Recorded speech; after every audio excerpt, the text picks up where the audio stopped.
he always just, I guess, his way of being like, Is you the will just be engaged. adamant about most things, and I Well, can't yeah. convince you of anything. Well, yeah, it's because I. So to put a button on it, now that we're out of the before times X, I'm trying to.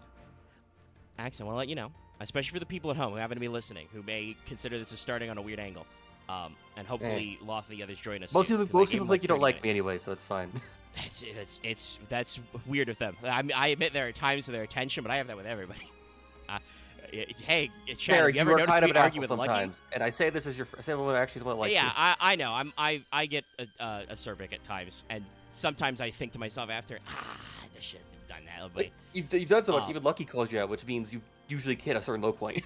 yeah, Lucky knows, and I'm usually not as clapbacky to Lucky, but there are times when he pisses me off too, and I gotta let him know, like, if he comes back later and it's like, was it too harsh for me? I'm like, yeah, it was a little. You being a little bit of, but it's fine. It's over now. Anyway, I want to preface this by saying I do not intentionally try to be an asshole to you. I think that your ideas, your like the way your brain forms an argument is not as appealing or as Well, I'm not rational as to me adept as you might are. think it is. Yeah, I mean, Well, you also give a lot of things certain passes because you accept them as just how they are. Yeah, that is my nature. That's how I've Which survived I think, a lot to through me, life. is like you should never things is okay unless people have already fought over them. Like, people are fighting over everything every day.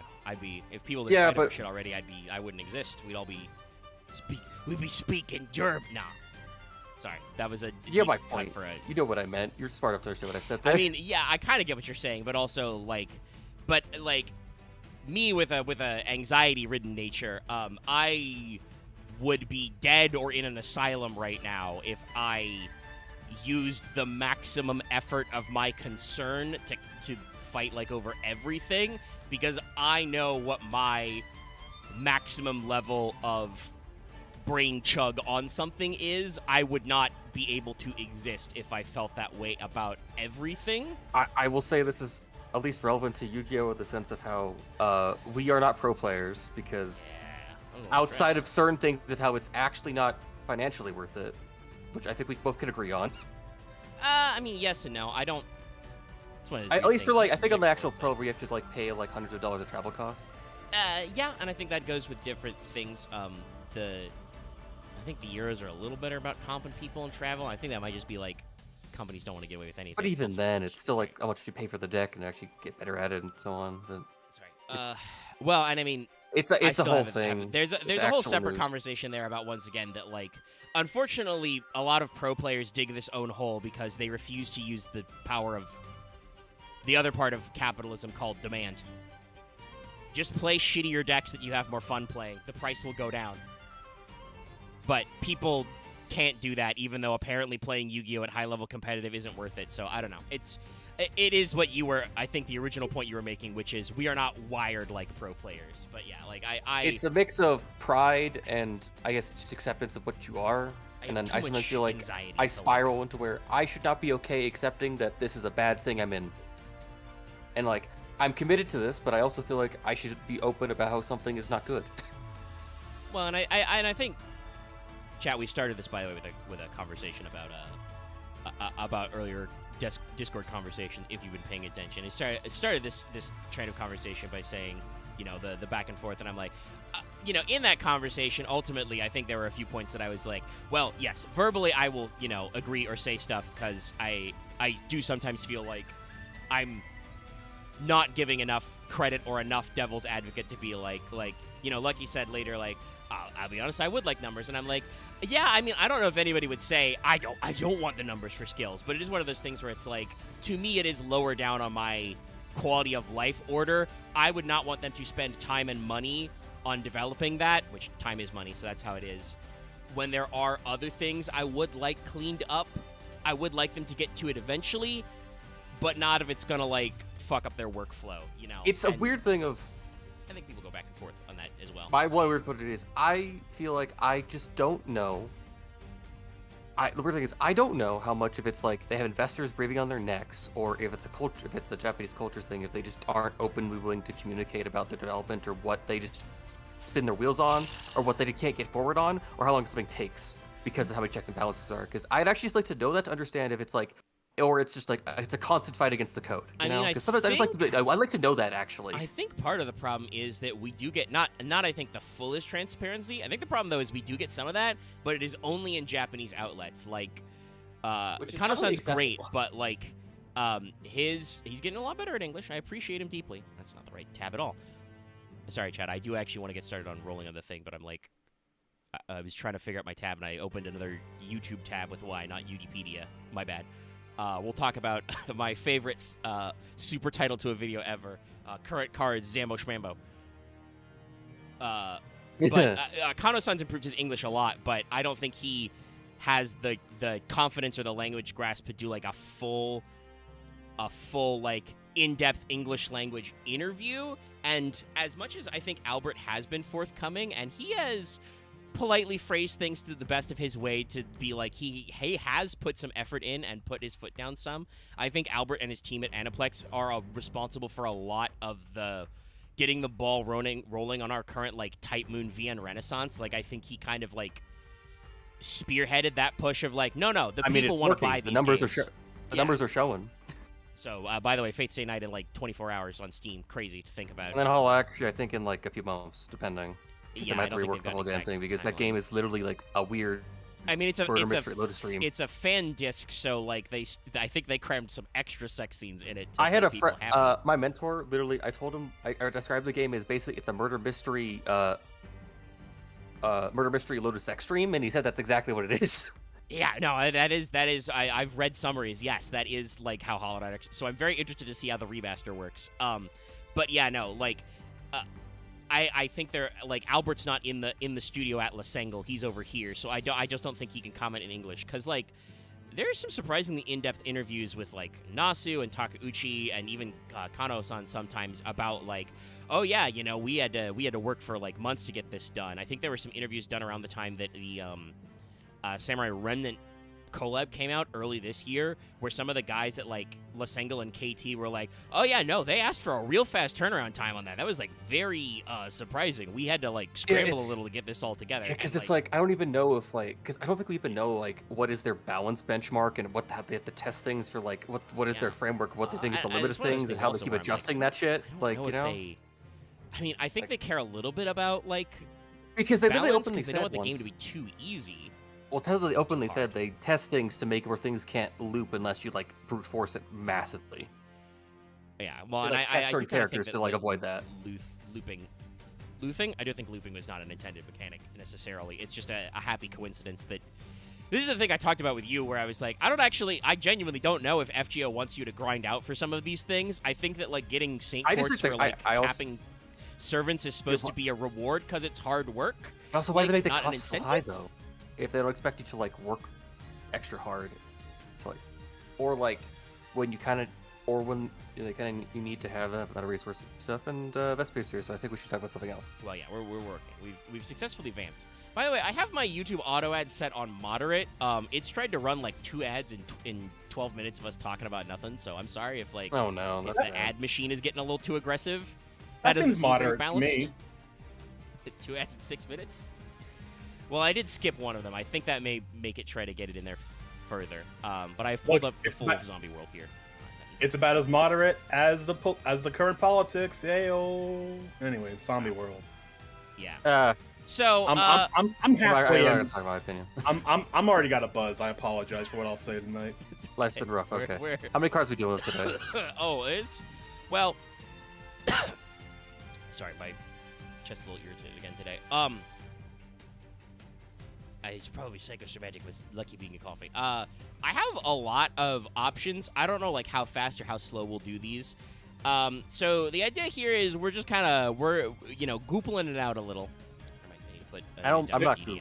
I gotta play Elden Ring later. We're just sorting some shit out, talking about funny cards. whatever random zombie support we've gotten over the course of the last few. I assume we got Bone Tower in that list. Well, yeah, because Bone Tower was actually a brand new release in the original Zombie World structure deck that produced. You can see in the background. Zombie World the Bone Tower. Field spell, the background. Which is a lot earlier than some people may think. Let me look up the exact date for the Zombie World structure. I was gonna say, like Soul Giving Bone Tower is an old card. Zombie World feels like a newer card. No, the actual Zombie World Field Spell was first printed in the Zombie World structure deck in 2008. And I just noticed, but I can literally see like at least 6 different zombie cards here. Yeah, we've got a few like, of them. Let's see, there's the Bone Tower, Vampire Genesis, there's the Haunt, there's the weird Bone card, yeah, there's the Spirit, Rat, I think that's the Bone Temple down there. There's the Bone Geist, there's Bone Mouse. I don't have a good art of that. I'm not gonna pull it up, but like they just put a lot of zombies in there. But yeah, Zombie World has existed since 2008. That's when the original Zombie World structure deck was printed. It was printed at a common. It's had a shitload of reprints. Is that the Spirit, or is that like the one that like, or is that the weird Japanese one that beats warriors and casters? No, that guy's more dragony. I do have Ryokoki in here though, as a possible look at. But yeah, so Zombie World's been around a long time. I don't think it's really been capitalized. The second zombie structure deck, Zombie Horde, was 2018. That's where Balderok is from.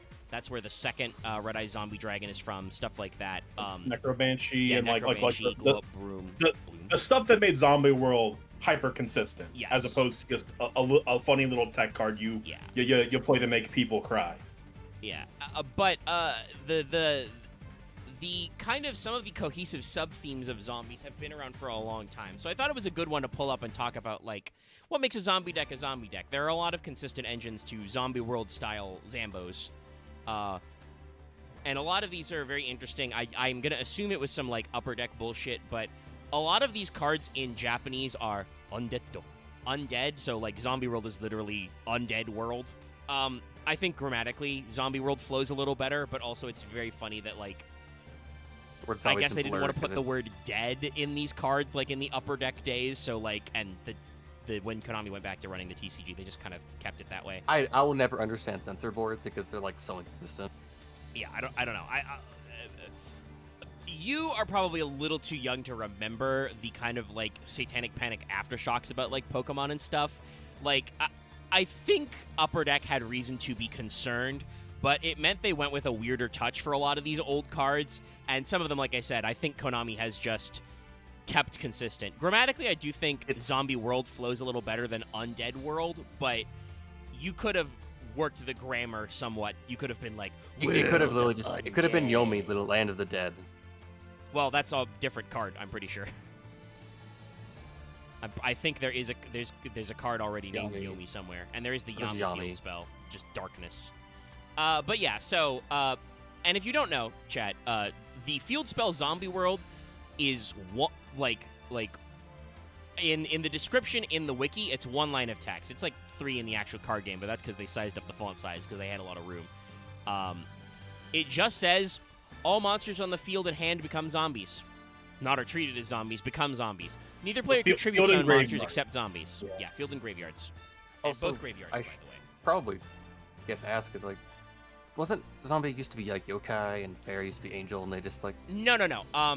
This is actually good to bring up, though, because I do have as a possible to talk about cards like Gozuki and Mezuki.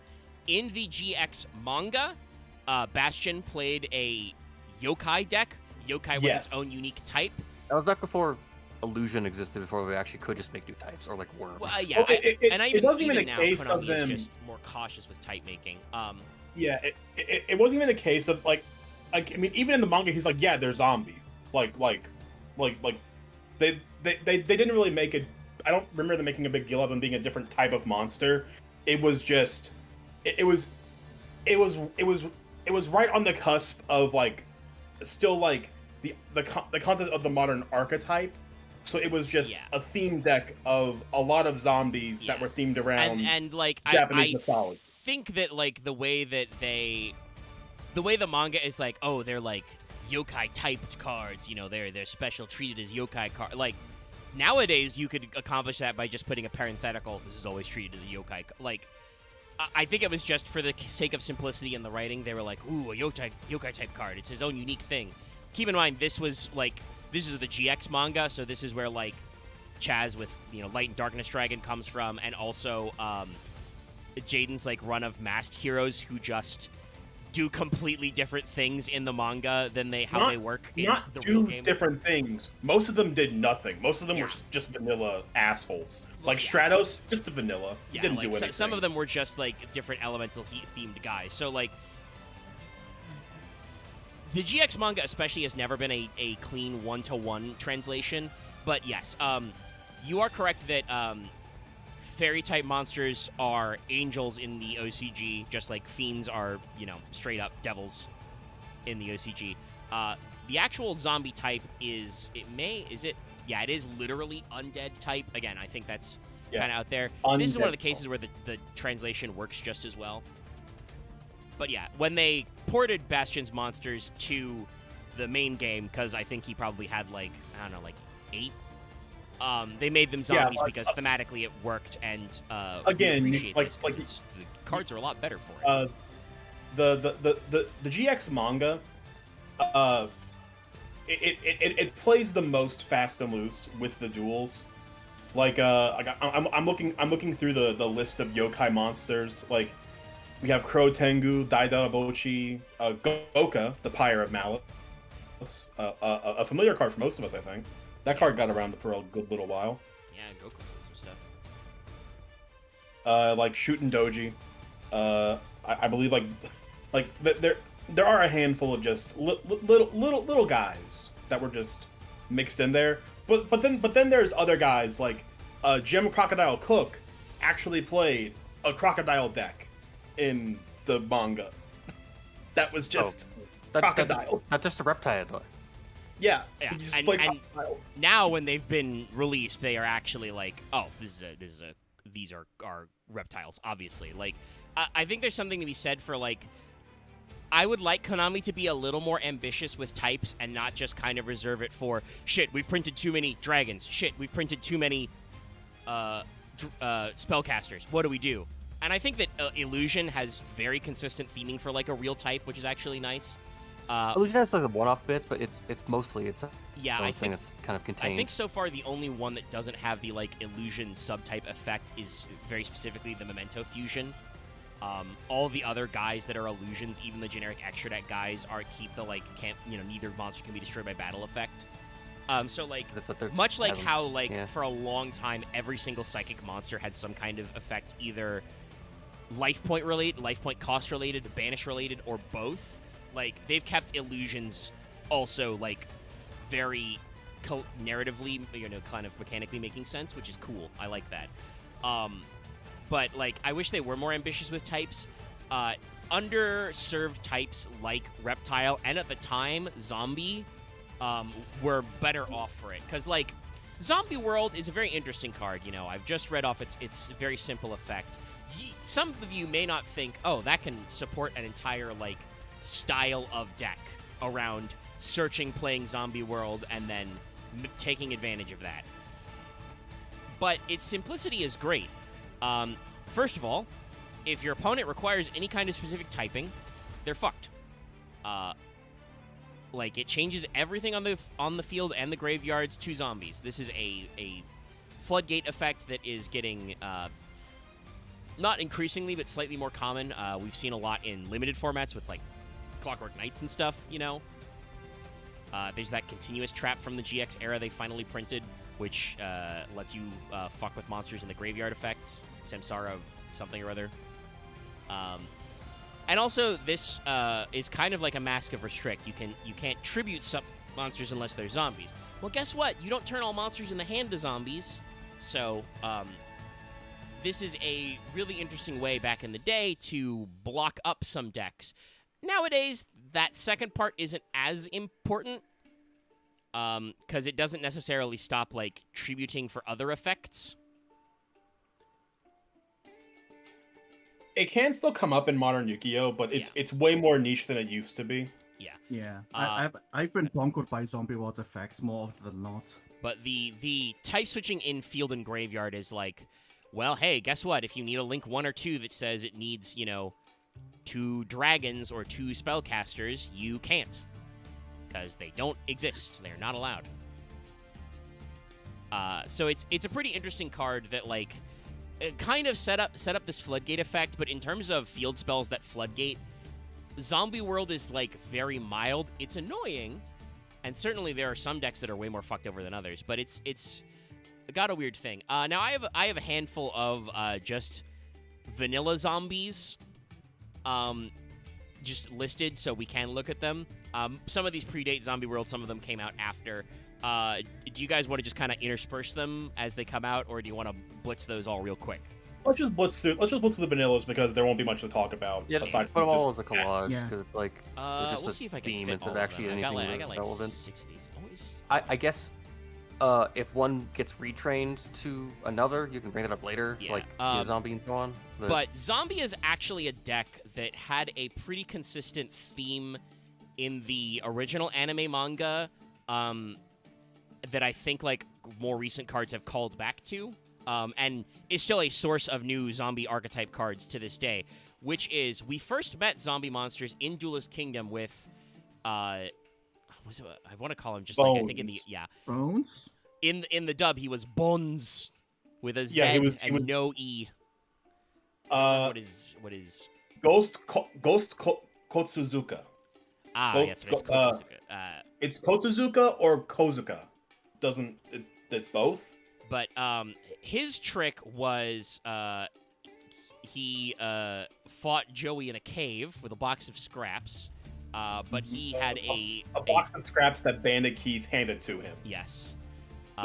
He said, "Wow, your deck sucks shit. Take these better cards." But he used the original version of Call of the Haunted, which reborned all his monsters as zombies. Zombies that could not die and got stronger when you killed them. Yes, they kept coming back from the graveyard and kept regenerating stronger. Wasn't that a field? Wasn't that like the special effect of the cave? No, it was Call of the Haunted, the card. Yeah, and I think that's why Call of the Haunted is a continuous trap originally. I mean, obviously its effect is continuous, but yeah. He also used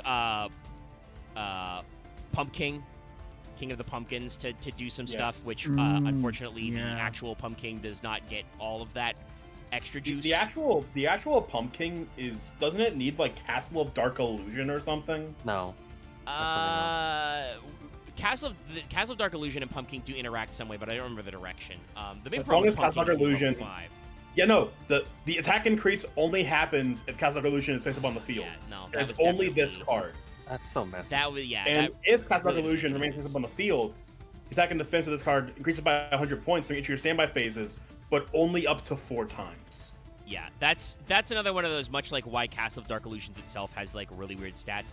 That's one of those weird things where in the anime and manga it was a percentage effect, and they didn't want you to do percentages in this game for 6-year-olds allegedly. Is the reason why I say allegedly, chat. But it's definitely one of those weird cases where like they overly undercooked that card, and they did a thing with Pump Princess where they made it better. Also not mentioned is the fact that I think are both Pumpkin and Castle of Dark Illusion 5s? Pumpkin is a 6, Castle is, I believe, a 5, yes. Yeah, so they both won tribute monsters. It's not great. But Castle's a 4. Oh, Castle is a 4, okay. But I think it has to be flipped face up. Castle is the card. Castle is the card that increases zombie type. They split up Pumpkin's effects into 2 different monsters. Which is really weird, by the way, because Panic, aka player killers, like monsters, weren't even zombies. Like, most of them, I think, are fiends. I also just realized something. Yeah. It's a flip effect on Castle Dark Illusion. So you Yes. have to flip summon it. It's a flip effect. Yeah. And it still has... It's It still has the 4th turn this card's activated. They're all really weird. But yeah, so these were the original 3 zombies that Bones made. I believe it is Zanki, Crass Clown, and Cave Dragon? Crawling Dragon. Crawling Dragon. Yes. And all of these made zombies. So they're those guys, but uglier. And the main thing with each of these zombies is that they kept their original attack stats, I believe, but their defenses became 0. This is how Joey wins in the because zombies are stupid and don't know how to defend themselves because they can't die. Yeah. That was the excuse. Armored zombies flavor text is, this warrior blindly swings a deadly blade with devastating force. Clown zombie, who by the way was originally Murder Circus zombie. That's kind of sick. A clown revived by the powers of darkness. Its deadly dance has sent many monsters to their graves. And dragon zombie is a dragon revived by sorcery. Its breath is highly corrosive. I looked up the name of Crass Clown. It is just called Murder Circus in the OCG. Yeah, no. I mean, Crass Clown is also funny in its own way, but, like, Murder Circus is a little more metal. It's the weird thing of I always feel like... It always just is the weird thing of, like, I just almost could see a lot of, like, these older cards of flavor text. Like, is that to have meant something at some point? Or if they, I'm pretty sure in the show they, like, literally had, like... Dragon Zombie literally had, like, acid breath that was, like, melting Joe's monsters. So, like, it's one of those cases where, like I don't think that, like, Konami understood necessarily whether they wanted to, like, give everything an effect. And I think when the zombies are, like, used again later without being resummoned by Call of the Haunted, because, like, a lot of people clown on the quote-unquote rules of Duelist Kingdom. Duelist Kingdom is a part that I like I said, I don't know if the dub cut this line out or just we all missed it as kids. I've rewatched the sub of Yu-Gi-Oh!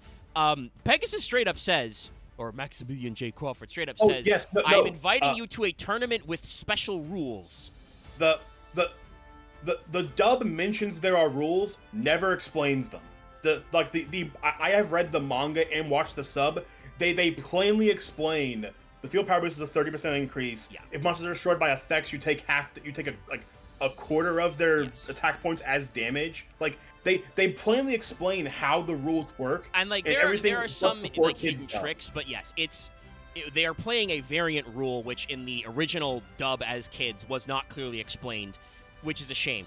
And that, like, for instance, that's part of like why Weevil does what he does is like as the winner of those nationals, like Pegasus told him the secret rules. Peek to the rules. Yeah. So like, but yeah, so they're, you know, Call of the Haunted and the like graveyard cave power boost and like those unique effects are kind of weird. So I think that like there is something to stand on for like Konami being like, well, okay, so is that like a special effect of the Duelist Kingdom field or is that like a monster effect? And sometimes I think they fuck it up with like how Castle and Pumpkin got handled. But I don't necessarily think that those guys needed to be good. And out of them, by the way, actually, I think you could argue that Armored Zombie and Zombie Dragon were actually okay. They were 15 and 1600 respectively. Yeah, they were. I definitely remember playing them in my baby child decks because they were decent stats at the time. Yeah, and then I have 3 more vanillas, which are not necessarily important to the theme of zombies, but are going to show up in some of the trap cards and stuff later. This is Dark Assailant.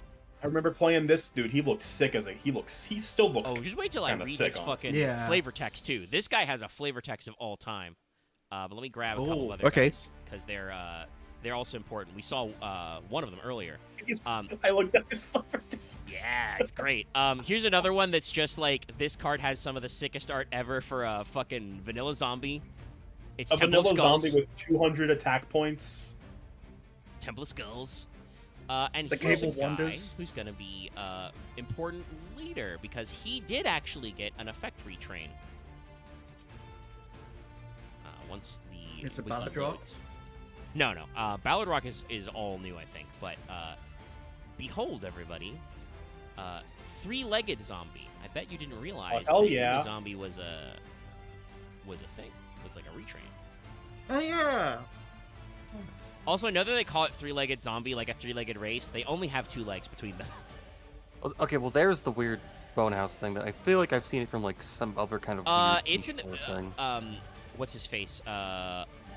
Temple of Skulls has been in a lot of the video games, and I mean, why the fuck wouldn't you use that card art, right? This Temple of Bones looks fucking sick. Ironically, that reminds me of remember the Link monster that's a normal that's like you see like a Wraith bone, there's a Wraith skeleton. Yeah. I think he's walking out of that, like, literally that stairway. Yeah, probably. So Dark Assailant, who is Dark... Oh, sorry, hold on. OBS is getting a little fix. I think you guys can still hear me when I speak. It's just the video that's not that so bad. you should be able to see everything now that I've put them on screen. It's But still Dark the weird Assailant thing. is a level 4 Dark Zombie with 12/12, which is very funny. I mean, yeah. Batch 2 cards. Sorry, you gotta have to. I'm Batch 2, like before the actual proper first sets. It is technically a starter deck. Like it's fairly early in the run. Dark Assailant says, and I could check. I gotta go a little deep to figure out what the first set was in the OCG. No, it's volume 4, so it's they've released a few of these packs. But Dark Assailant says, armed with the Psycho Sword, which is a proper noun. This sinister assassin rules the Bad Land. That's 2 words, by the way. Bad Land. Not the Bad Lands. The Bad Land. How? Have 2002. I mean, it was actually no, it was 2002 when they did the structure deck. The cards from like 1999 originally, but were you doing okay? Sorry. Sometimes I'm getting no data, which means that Chad is probably not even hearing anything. The stream has been buffering for a while. On my end. it's OBS is not having a great time. It is. I think we got that back. The time when we get. Nope, we're still buffering. Weird. It is usually around the time we get a little chunky. We're only losing like 3% of frames, but some of that might be the connection. Unfortunately, like I said, there's nothing we can really do right now to gas it up. I guess I can like make sure. Marcus read all my Discord notifications. Are you like loading anything, computer? It's weird, when I undeafened the stream, it was asking about the second batch.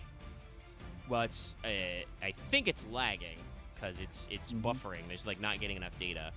We're kind of ping-ponging between poor and no data, but like I said, I can't. There's no foot pedal for the internet, as I like to say these days. Okay, OBS is green light again, so it should start smoothing out. Looks like we're back. Yes, chat. Hey, hi, how you doing? I think OBS has gotten over its nightly conniption fit. Had a little hiccup, but I think we're good now. Yeah, I'm gonna guess it must be like on YouTube's side somewhere. No, YouTube, don't run ads right now. Thank you. I assume it's somewhere on the YouTube end where just like, because I've been running it for a little bit, YouTube is just like, the servers, there's too much in my backlog, and then it gets over itself. It still says poor on YouTube's end, but OBS says it's fine, so we should, like I said, smooth out. In case in that buffering you lost it, I will repeat Dark Assailant's flavor text. Armed with the Psycho Sword, the sinister assassin rules the Bad Land. It's weird because he has like 2 swords. Yeah. Blades.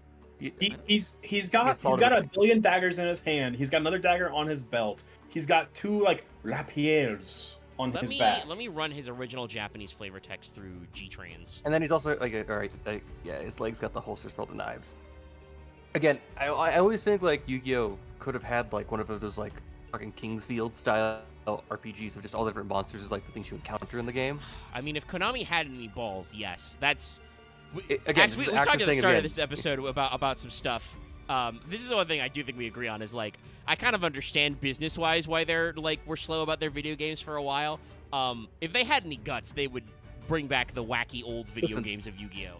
Like, listen, there's so many like Yu-Gi-Oh style games you could make out of just stuff with the flavor of your IP. And not like even you could genuinely make a pretty good Soulsborne out of just Yu-Gi-Oh fluff and monsters.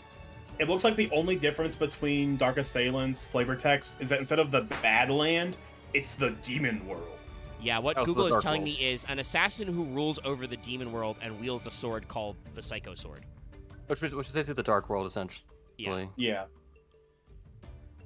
But yeah, so despite that, this guy is a zombie type and shows up a little. But I want to throw him in there because he is going to be in some spell traps, and also he is just sick. Like most of you, if you've seen this guy in Starter Deck Kaiba or like a video game, you remember this guy.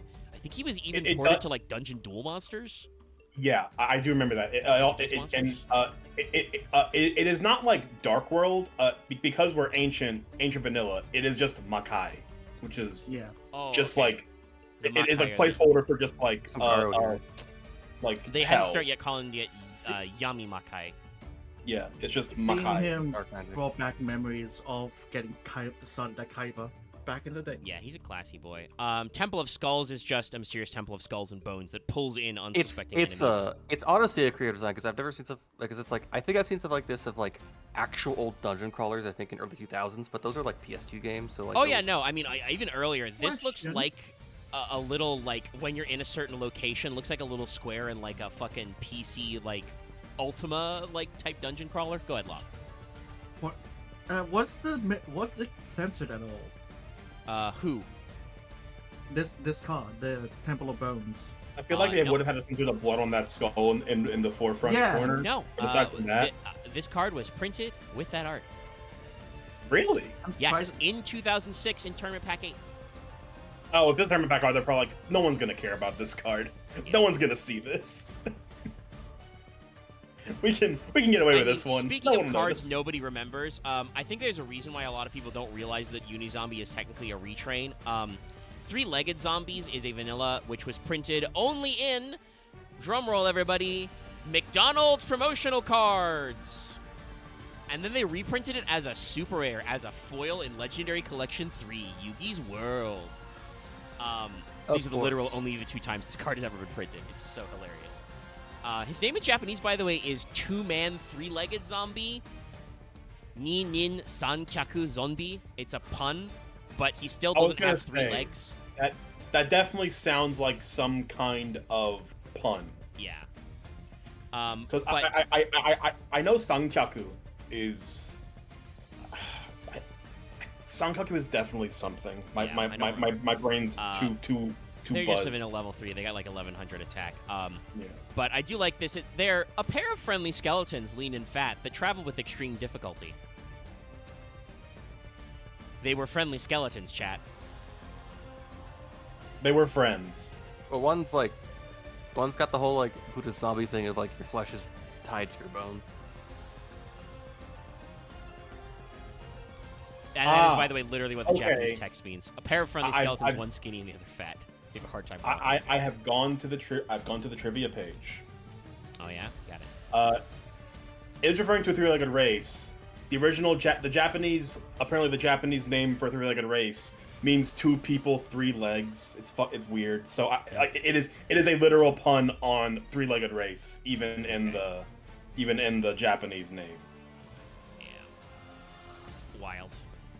But let's actually talk about some of the cards that were in the structure deck, because there were a few cards that actually hit the original Zombie World structure deck, and some that were released a little before, but were reprinted in the structure deck, that really gave the deck some cohesive strategy, because, believe it or not, chat, Zombie was actually a deck back in the day. Like, even pre the release of the structure deck, they did enough unique zombie support through cards that we will pull up, like Pyramid Turtle, to actually, like, have zombies do things. Ryukoki was scary. Yeah, Ryukoki was like an anti-meta card. First, we have Immortal Ruler here. This guy was technically printed in Raging Battle a little after they did the structure deck, but he got reprinted in the second structure deck. That's how it does after he's been murdered multiple times, right? Yeah, probably. This card is really bad Banshee. Yeah. This is Banshee, Necroworld Banshee before they Necroworld Banshees. It's a level 4 Earth Zombie with 1800 attack and 200 defense that cannot be special summoned, period, which is why zombie decks don't play him anymore. It's terrible. But you can tribute him, target a zombie world in your graveyard, add it back to your hand.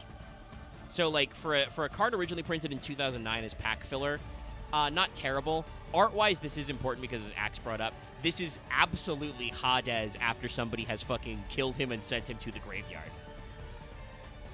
He has become goop. Well, he's a skeleton, the ruler? His whole thing was the ruler of the abyss, the abyss. Yes, or something, right? but he's Hades. Yeah, he's Hades. He gets beat up by the King of the Skull Servants and ends up the dead. Which is Hades, interesting not enough. Hades. Yeah, it's supposed to be Hades, but they said Hades because their upper deck was very clever. You know what's Just funny? like they were when they made Buster Rancher. I remember this guy so much, not because of his facial features, but just the weird collar he has. He's got a particular look to him. The one where it looks like in the middle where it meets up in front of underneath his chin, it looks like a tiny face. Yeah. Does. It does, his I don't even know what to call I don't even know what to call the things wrapped around him. It looks like he can't raise his hand any higher than that. I think it's technically a cloak, but it's a really tight cloak because you can see it is fucking strapped and harnessed over him, like it is, yeah, it is wrapped around him 4 ways, and he can barely lift that hand up. Sorry, I just realized I grabbed this tiny image. Omega, you know what this reminds me of? Like what the face I see? It's the goddamn face from that Tron guy we had to fight in Kingdom Hearts 2. Oh yeah, it's a little Sark face. Yes, he does have a little face on his collar.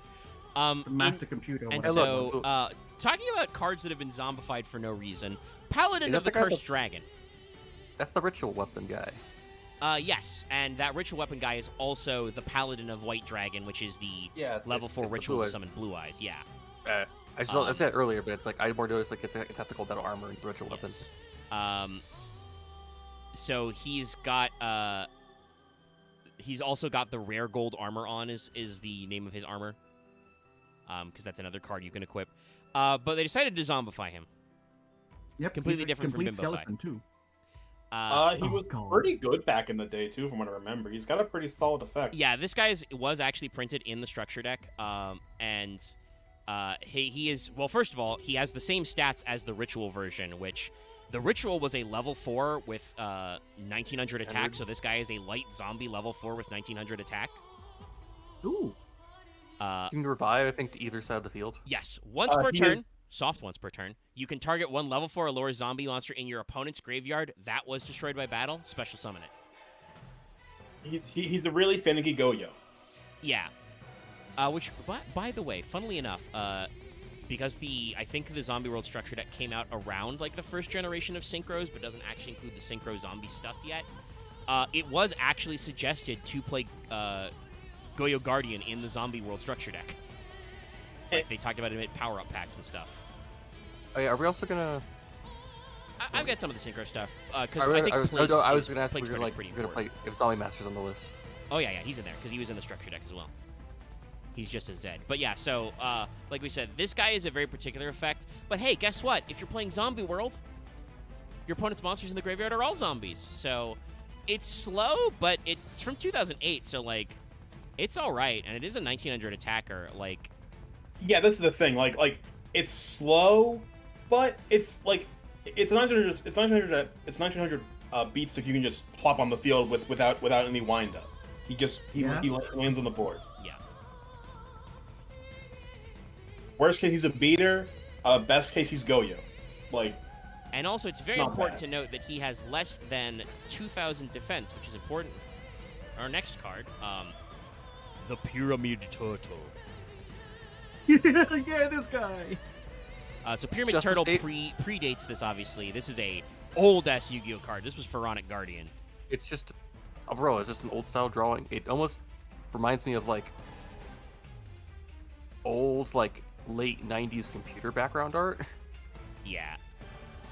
Sorry, I just opened up the wiki's entry on Pharaonic Guardian, and it says, highly sought-after cards inside include Ring of Destruction, Dawn Zalug, Nightmare Wheel, Spirit Reaper, Trap Dust Shoot, and Mirage of Nightmare. Ah, yes, Dawn Zalug, I see. I like how they put Dawn Zalug in the same sentence with Nightmare Wheel, Spirit Reaper, Dust Shoot, and Mirage. Hell, even pre-errata Ring? Crazy. I guess he was, like, pretty good back in the day, but I don't think he had anywhere near as longevity as some of those cards. Hand Rip is always good, and, you know, just being able to just ban a card is not bad. But yeah, Pharaonic Guardian was a big set for just generic zombie monsters. Several of those are reprinted throughout the structure decks, but Turtle is a mainstay. He hasn't been printed in a few years because I think finally we've realized he's too slow because he does have to be destroyed by battle and sent to the graveyard. But literally, this guy was printed like 10 times. His last printing was in the retrain of the Zombie World structure deck, Zombie Horde.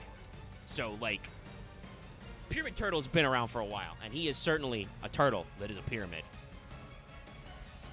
He's the best kind of Mystic Tomato. Yeah. Where his requirements are so loose, just so loose. They are. So this is a level 4 Earth zombie with 1,200, I should say, attack, 1,400 defense. When this card destroy a battle and sent to the graveyard, special summon a zombie monster with 2,000 or less defense from your deck. It can be a lot. That's like I said, that's an insane amount. 420. Yes, Ryukoki was a very common summon off this, depending on what you were playing against, but also it's just everything. And that is another reason why I think the Paladin of Curse Dragon was probably a pretty good pick back in the day, because you could bring it out with Pyramid Turtle, and he's 1900. So, like, when we were still in the phase where you were doing a lot of one-for-one trading for monsters with normal summoning or setting, like, Pyramid Turtle's great.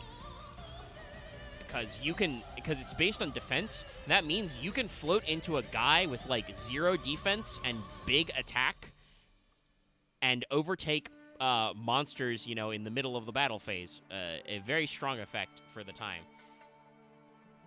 And hell, I think there's room where you could see it coming back if they wanted it to, because sometimes the battle phase matters. But we've mentioned him a couple of times. Let's bring him up, because this is another guy that, like, I'm flabbergasted how good this guy looks in HD. It's Ryukoki. We're talking about old school, like yeah. 90s video game enemies. Ryukoki, who, by the way, they just left his name mostly untranslated. They truncated a little, but his original Japanese name is Ryukotsuki, which is just Dragon Bone Demon. So they were just like, fuck it, we'll just Ryukoki. You guys know the difference between, like, an actual, like, Souls game and a Kingsfield game? I don't actually. I know a lot of people praise Kingsfield. I've never actually seen anybody, like, Kingsfield talk about the gameplay and stuff. They're more of a first-person, slower, non-grid-based dungeon crawler games. Okay, so yeah, so they're probably more like Legend of Grimrock, but like not grid-based. Wow, you said a game I have no point of reference to. I would have said Ultima Underworld or Pathways into Darkness. Like, Pathways into Darkness is probably really what I'm thinking. Yeah, Pathways into Darkness. Yeah, Pathways into Darkness. Like you're first person, but you're able to, like, move around freely. It's not necessarily like a grid square, but yeah. So, yeah, no, this is like a boss mob in that. This absolutely looks like a guy that you'd be in a 2D dungeon, and you'd, like, walk around a corner into a big room, and he'd just be there, and he would say, "I've got a bone to pick with you,"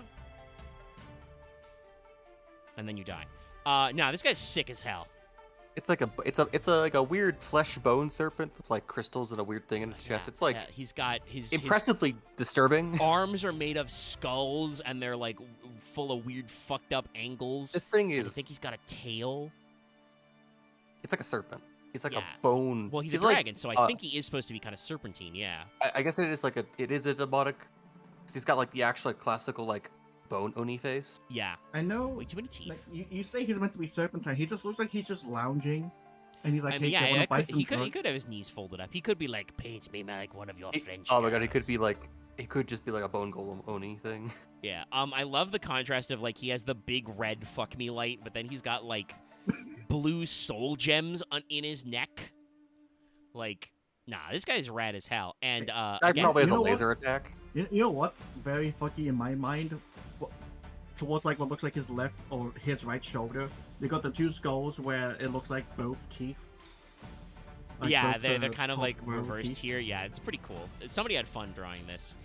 So honestly, I honestly wonder if its effect is a reference to, like, it being like an RPG boss or something. Let me check the trivia page, actually. I don't know, because I'm trying to figure out. Something. Feels like oh yes, this guy is the final boss of Getsu Fumaden. That's one of those dungeon. It's one of the old dungeon crawlers, right? I think they're more side-scrolly, but Getsu Fumaden is an action RPG. It's a classic Konami game that wasn't translated over here. I think they finally released a version not too long ago that's available. But yeah, so this guy is actually a Getsu Fumaden kind of a thing. He is on the card art Fuma Wave because Getsu Fuma is another, like, Konami crossover monster. That's a Dark Warrior that says if it battles a fiend or zombie, destroy it. A classic side deck card back in the day. So Ryukoki is being the final boss from that is supposed to, like, complement it because you use magic and swords in Getsu Fumaden. But again, back in the day, like, this is actual like a good card to pull up, especially with a Pyramid Turtle because he's most of the way to a Monarch. He actually has a very good stat line. He's a level 6 Dark Zombie. He's got 2400 attack, but 2000 defense. So he's in the Pyramid Turtle cutoff. He's 2000. Oh, that's why Gesafuma has a thing or the anti-zombie effect. Yeah. But he's got really good stats for a 6. Even if you like have to tribute summon him, it's a good side deck card because it says the end of the damage step. If this card battled a warrior or spellcaster monster, destroy that monster. So very good way to get rid of guys. Very strong boy. Now we got a couple more that you probably assume, you probably anticipate. We're gonna talk about everybody's favorite source of memes. Mm-hmm. The soul-absorbing bone tower. You can give me your best ones in chat if you really want to. But it's a tower that absorbs souls. It's made of bones. It's real straightforward. What point of time do you think this is the of the adventures of the fucking Goblin Army? I'm not sure. I assume this is how we get to Zombie Goblin, or Goblin Zombie, I should say. Wow. I did not know the goblins were in here. I just thought it was just a giant pillow of bones. Yeah. But no, it's a super terrible looking thing as it pierces the heavens. I would say this is like us covering zombies, or I guess I can't say it. Like I put in fucking card title. I can't say it. You can't say Jambo. Sorry, I can't even say Zambo Schmambo. Blech. But it's Zamboshmo. I could put a hyphen in it if it would help you sound out the syllables better. I'm Zambo good. Schmambo. It's Zambo Schmambo. Zambo Schmambo. Jambo Shimbo. Fair. I'm tipsy and I can say it. I don't know what your guys' problem I is. think because you might be able to separately. say it better. I'm because I see Zambosh Mambo. Zambo Schmambo. Here, I put Dilly the dally hyphen. shilly shally. If it will help Dilly you. dally I feel like I'm put being the clowned hyphen. on right now. You are a little, but I think it's because Zombie Vesper Clown is was like buzzed. several cards ago. God damn it. Lock got us. But at least I think it shows, like, when we think back to Zombie World, it's like, Yu-Gi-Oh! Is weird how, like, it actually remembers and respects a lot of its legacy in a weird fucking way. It just, like, it acknowledges they exist, Yeah, the but shit not really that too like much else about it. the shit that they dig up for art is crazy. And again, we'll see it again. Like the original Zombie World structure deck and the sequel were printed about 10 years apart, just like the Blue Eyes White Dragon structure deck. We will probably do a Blue Eyes episode at some point, but I just want to say, you thought that first 4 cards were bad. They gave these motherfuckers a Link 1. I did not Omega- realize how fucking tall this tower was. I think we need to actually recover Blue Eyes Glue Eating Dragon. It does feel like, I mean, I think unfortunately the deck's going to get even more turbo no brain because you have a I Link 1 hope you now actually to seen go that with art. combo. I hope you understand it like that 5%er.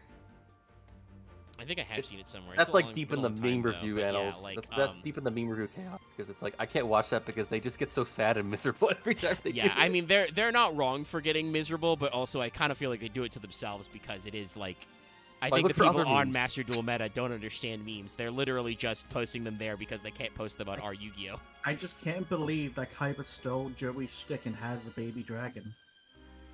They've all had babies.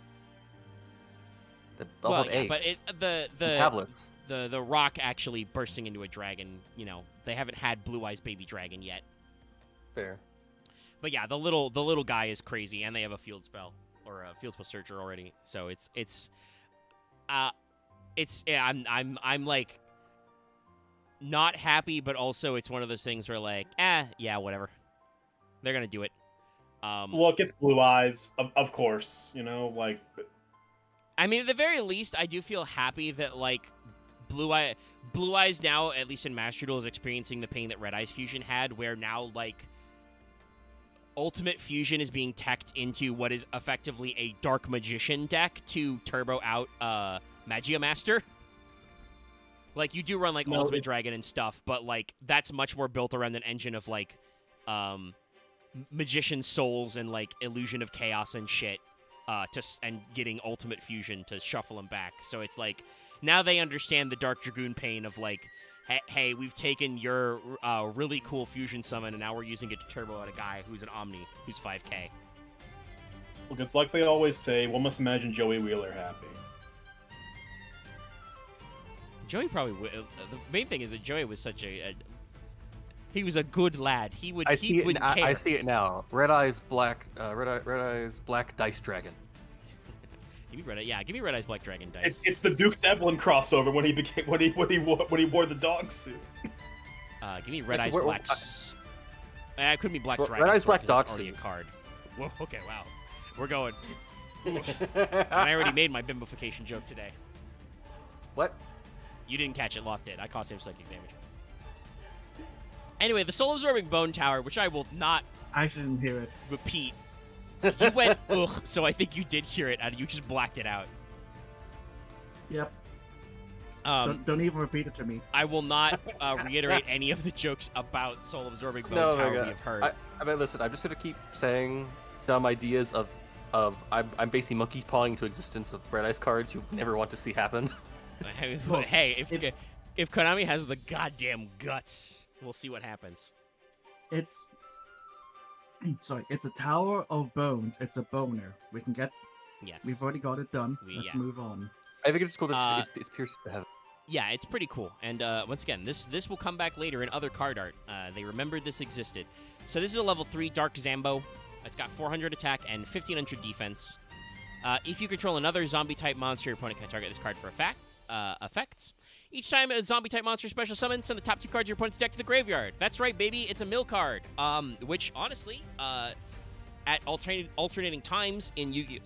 History, has been a legitimate deck-out strategy. Even in Macedor, I've been hit by this.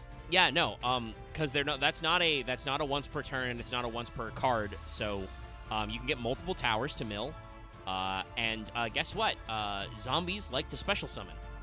It's one of those cases where, like, when this card was printed, technically originally in Ancient Sanctuary, it was reprinted for the structure deck in the 05 zone.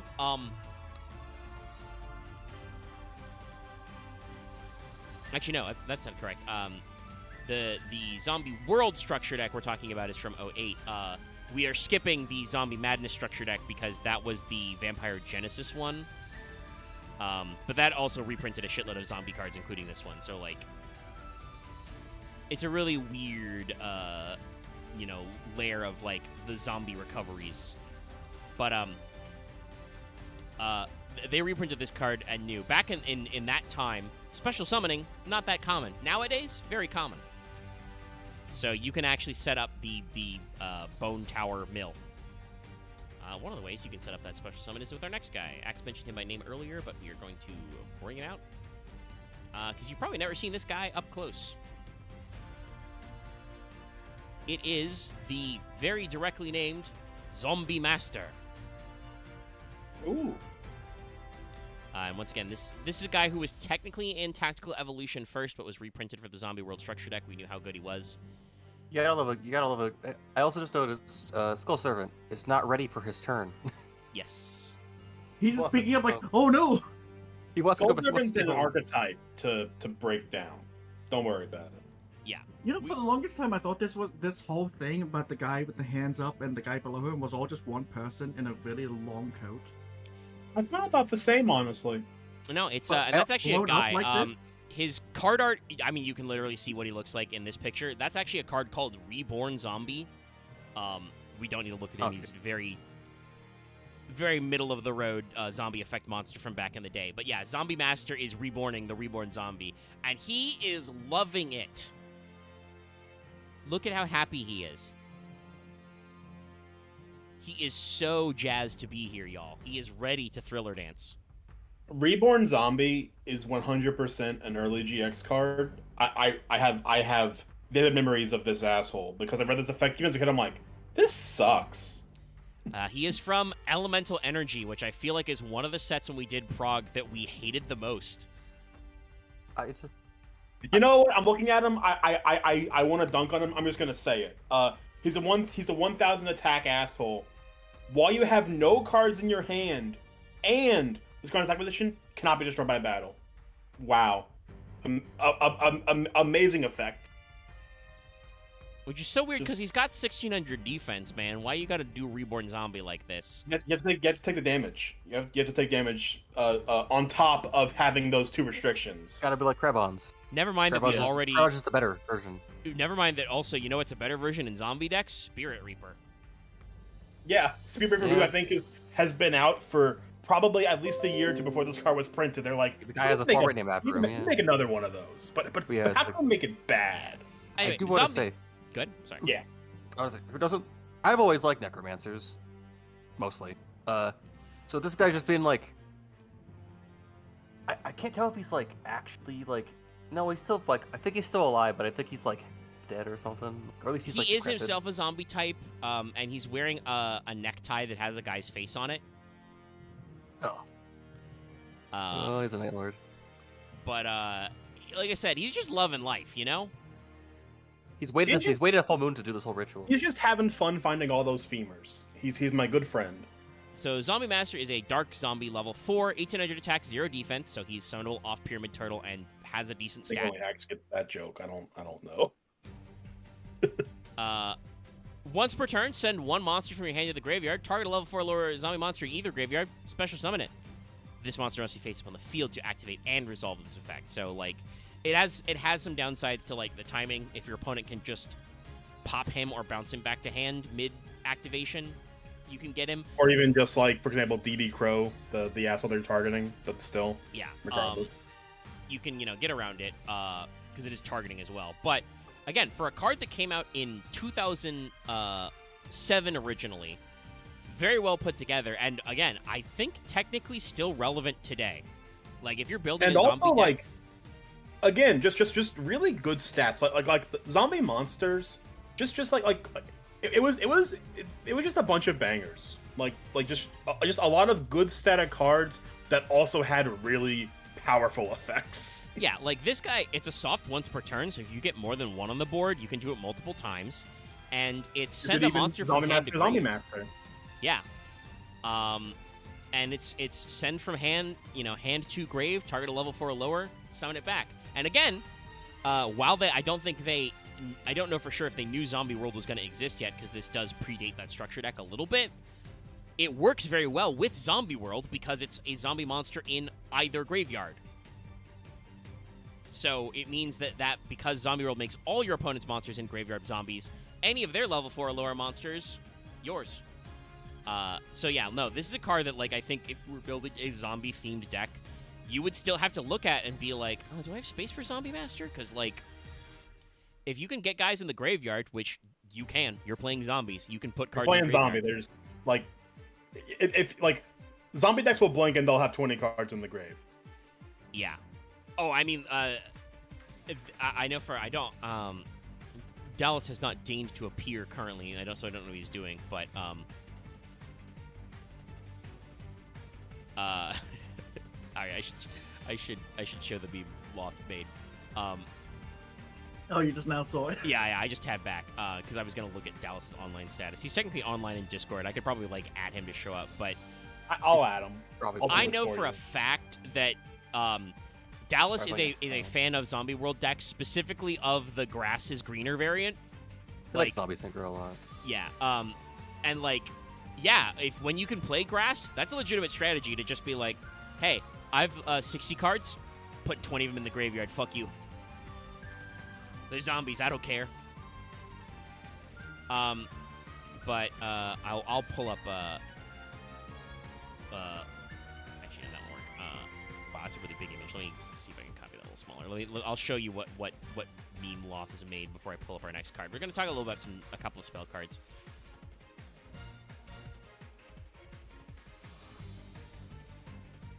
Let me actually see if I can like. But yeah, when you made one of those jokes, I made a noise. Like, it's because I couldn't quite hear what was said because I was making that. Of course.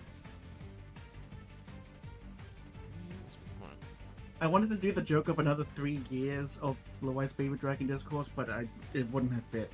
Yeah. It's more Fire Emblem Discourse. Who knows? I don't remember. Sorry, I'm playing with. I want to like shrink this down so it's the chat box size.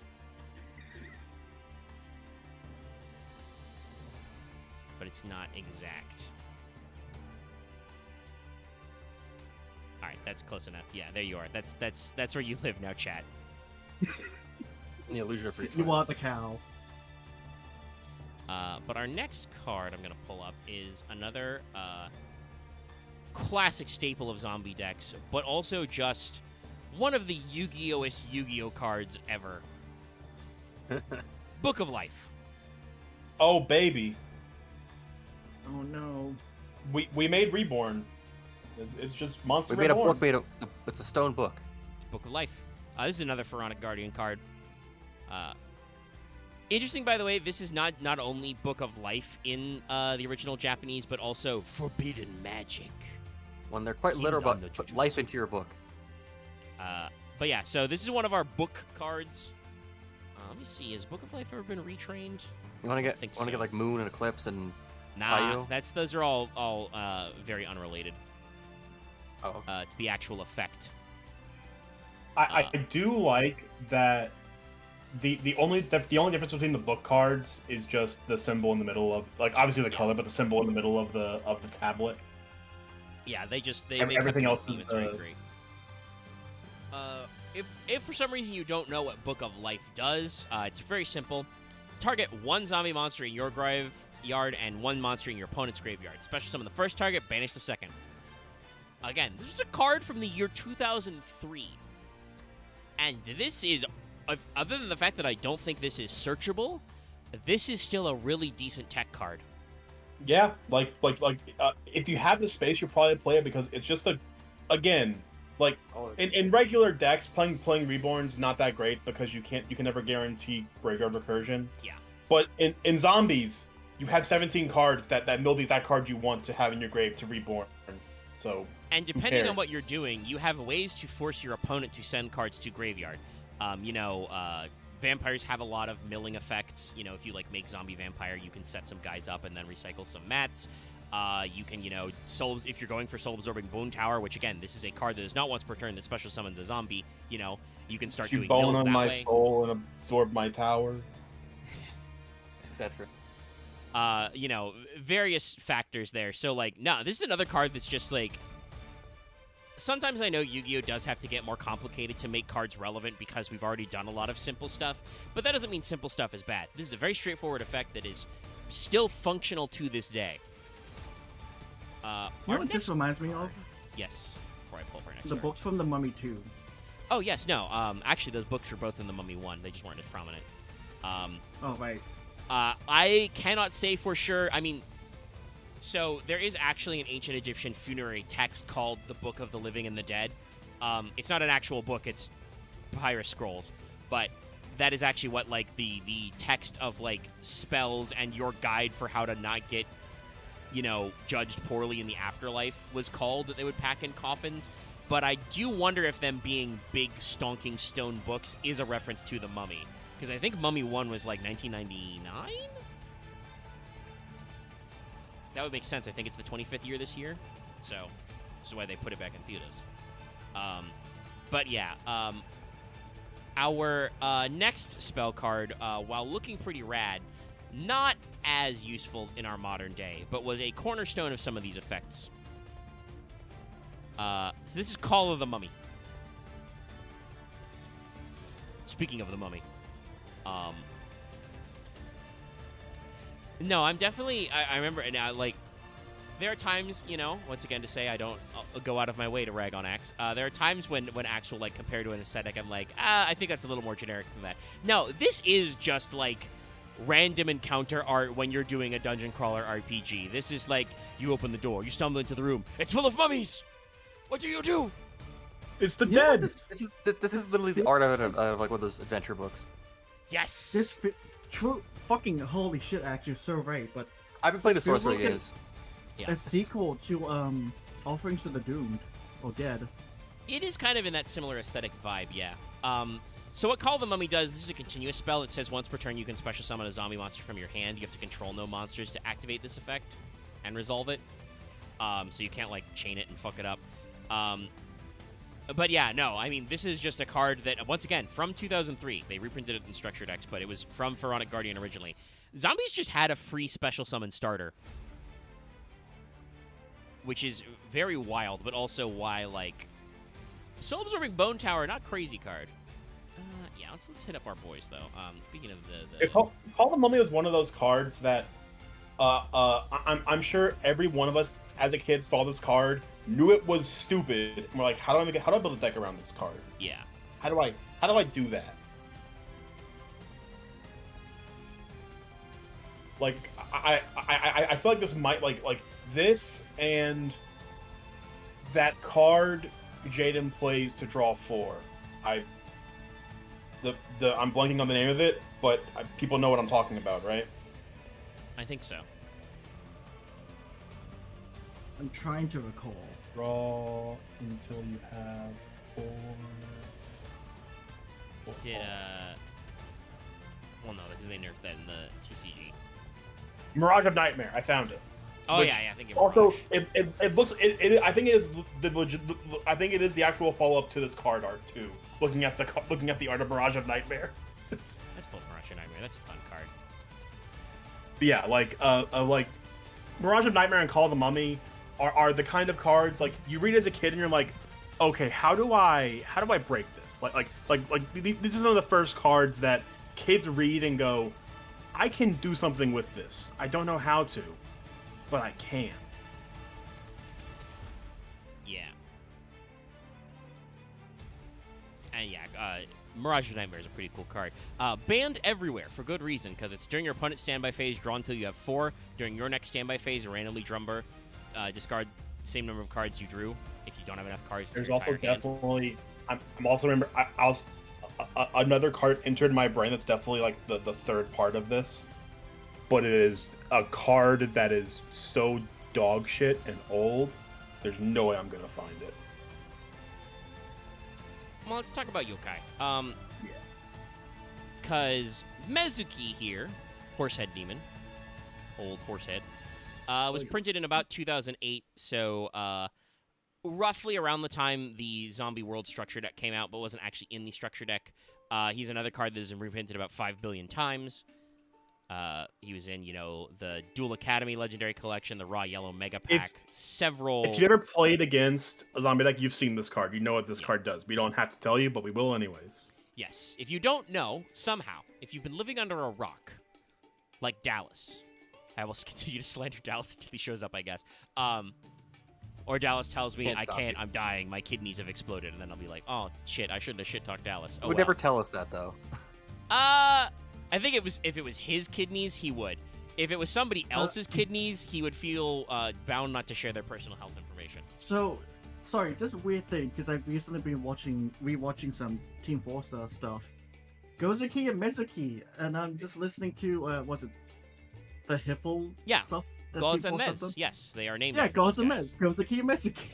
Because those are the classic demons of the underworld. I think Horseface and Oxhead are originally from Chinese myths about the underworld, but they were translocated to Japanese myths, where sometimes they are the same as the Red Oni and the Blue Oni. I managed to find that card I'm posting on Fail Betrayal. Oh boy, which Greebly group is it? Grave Robber's Retribution. Oh my god. Oh, this fucking guy! Yes, I remember this card art. You're correct. This fucking sucks, though. That just feels like a scene from garbage. The Mummy. It's so bad. I won't even pull the card. That looks like art's it looks great. like a slide. It looks like a frame out of animation. But if you don't remember Grave Robber's Retribution, this is a continuous trap that says during each of your standby phases, inflict 100 points of damage to your opponent's life points for each of your opponent's monsters that have been removed from play. So it's a card that has been completely made obsolete by DD Dynamite. But yeah, and it is a guy who is like it is a sequel of Mirage of Nightmare where he is not just being accosted by the mummies, like he's trying to stop them from biting him. Yeah, it's crazy. So like I said, you probably fucking know what Mezuki does, but in case you don't, it's a level 4 Earth zombie, 1700 attack, 800 defense, and then it says very simply, you can banish this card from your graveyard, target a zombie monster in your graveyard, special summon it. That's it. That's all it is. That's it. It's easy. You foolish barrel Mizuki and you win. That's it. Yeah. Tried and true. And for some reason, it took them a long time to print his other half.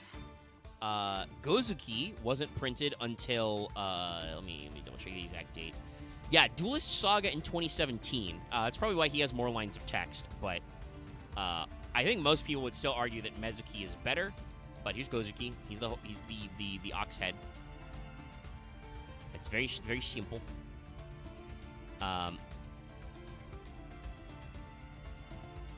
But it's same stats and everything.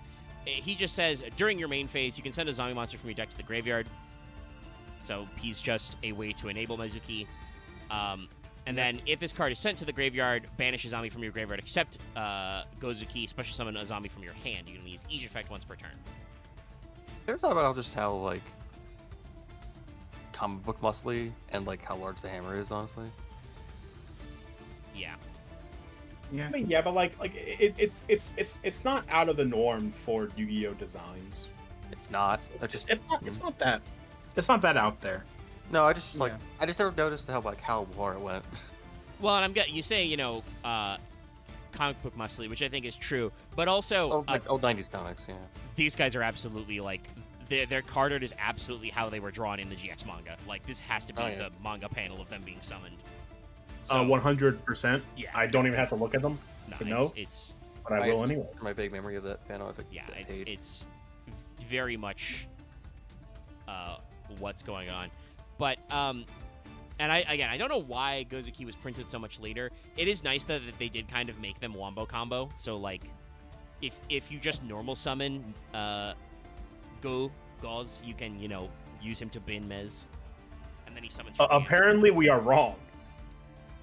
It outright says different position. I don't know how much this will help anybody. This is the art from the manga. I don't know how. Yep. Yeah. That's about what I thought. Huh. You cannot parse anything from this pose. Well, what you can learn from this image you've shared, which it just so happens that the screen grab somebody has given and Vesperius found, is the size of a postage stamp, literally. Yeah. But the hammer big. Hammer is large. Not talking about a card that has way sicker card art than it deserves. Talking about actual zombie-related yokai, because I double-checked Goka. Goka's a cool card, but he's mostly a fire card, honestly. This is Kasha, the Fire Chariot. Goka's a very funny card that I think was like, he was kind of my boss monster for a while in our early Trog, because I could only play fire. Yeah. Yeah, I don't. You were a still menace, right? Much that more fire of a fire deck. special. Did you seriously just never get anything else above 1500 attack? We all have Chaos Sorcerer, don't we? Yeah, no, it's how it works. Well, you never communicated you didn't have any because people just given you them. Well, I think there was some back and forth. I think Vesperi said that they didn't realize how many people got Chaos Sorks. He was a rare. I'm pretty sure we did have enough surplus going around, but not like that much surplus. I mean, some of us had eight. It was a case of like, I just didn't really have the Chaos pool. And even then, it's like... I mean, to be fair, also, like, yes, I mean, for any given card that was a rare, we could have fixed the distribution. I'm going to be honest, looking back on it, I've said this before, we let Chaos cards be legal way too long, and it really stilted our deck builds and wasn't fun. I still think Fire... I think most attributes that weren't Light and Dark were not good until, like, the beginning of the Synchro era. I mean, probably true, but Vesper did clunk us a couple of times with Fire, and it was certainly much more interesting deck. Like, I think just personally, this is kind of the way I've personally gone on sealed formats, is I think it's a lot cooler to build a deck that is probably suboptimal, but is way more interesting and has cards nobody will fucking think of in it, than to just be like, well, I've pulled, all the best light and dark monsters, so we're gonna build Chaos. And that was kind of my philosophy most of the time, where I'm like, what would be like what's good, but also what would be funny? Like what would be content? And you won sometimes. You had a pretty good record. when Robin helped me build that Armed Dragon Wind deck, again, the funny thing about that whole episode, every fucking duel, Armed Dragon level 7, I had one copy of it, was glued to my starting hand. It was impressive. That shit was in my starting hand every single duel that week. But yeah, so this asshole is Kasha. Yeah. He's a level 8 Earth zombie, even though he's called Fiery Chariot. Kasha literally means that. I'm trying to figure out the anatomy going on. So this is a very classical Japanese yokai. So it's a demon that is a chariot with wheels of fire. So its head is sticking out the bottom, and its arms are on top holding the lanterns. Yeah. The whole thing is the demon, technically. But he does look a little... I love the arms on top because they are very silly. Like, Sorry, they don't do anything. They're just... They made a Mayakashi version of this guy, I believe. Yes. Like I said, this is a classical Japanese yokai. And this was a Bastion card. I think this was like one of his bosses. So it is a question mark for attack and 1,000 defense. It can't be normal summoned or set. You must special summon it from your hand by controlling 2+ zombie monsters. If this card is special summoned, shovel as many other monsters on the field as possible into the deck, and if you do, this card attack becomes 1,000 times the number of face-up monsters shoveled this way, whose original type was zombie. Oh, that's actually kind of crazy. Yeah. So this card was printed in 2009, so after the Zombie World Structure deck came out. But yeah, no. You get to special summon this if you control 2 or more zombies, which isn't hard. And then it shuffles everything back. It shuffles, all monsters anyway back. And if they were face-up zombies... At minimum, it's going to be a 2K. Yeah. And if you're playing Zombie World, it can be bigger. I think the main thing is just that the reason why this card's not as... It does this original type, which I don't think... Type, yeah. So Zombie World doesn't work perfectly. That's probably why this card wasn't super good. Though it is still a shuffle monsters back, which can be very funny. I think the main thing is just that, like... The problem is that this is very much a go second card, or a like, when you're going to have turns of, like, back and forth. And just as Yu-Gi-Oh! Evolves, this has become less of that. But I could still see this guy worming his way into stuff. And, like, if I haven't put this in a cube already, I need to figure out a cube place for this guy, because this is a very funny monster for, like, cubes and limited pools. The biggest problem of this card is that, while, it's an I-win tool that cannot actually swing for game unless you are in the end, unless you're in unless you the already had 4 zombie monsters on board, which Yeah. means you probably had enough attack to win anyway.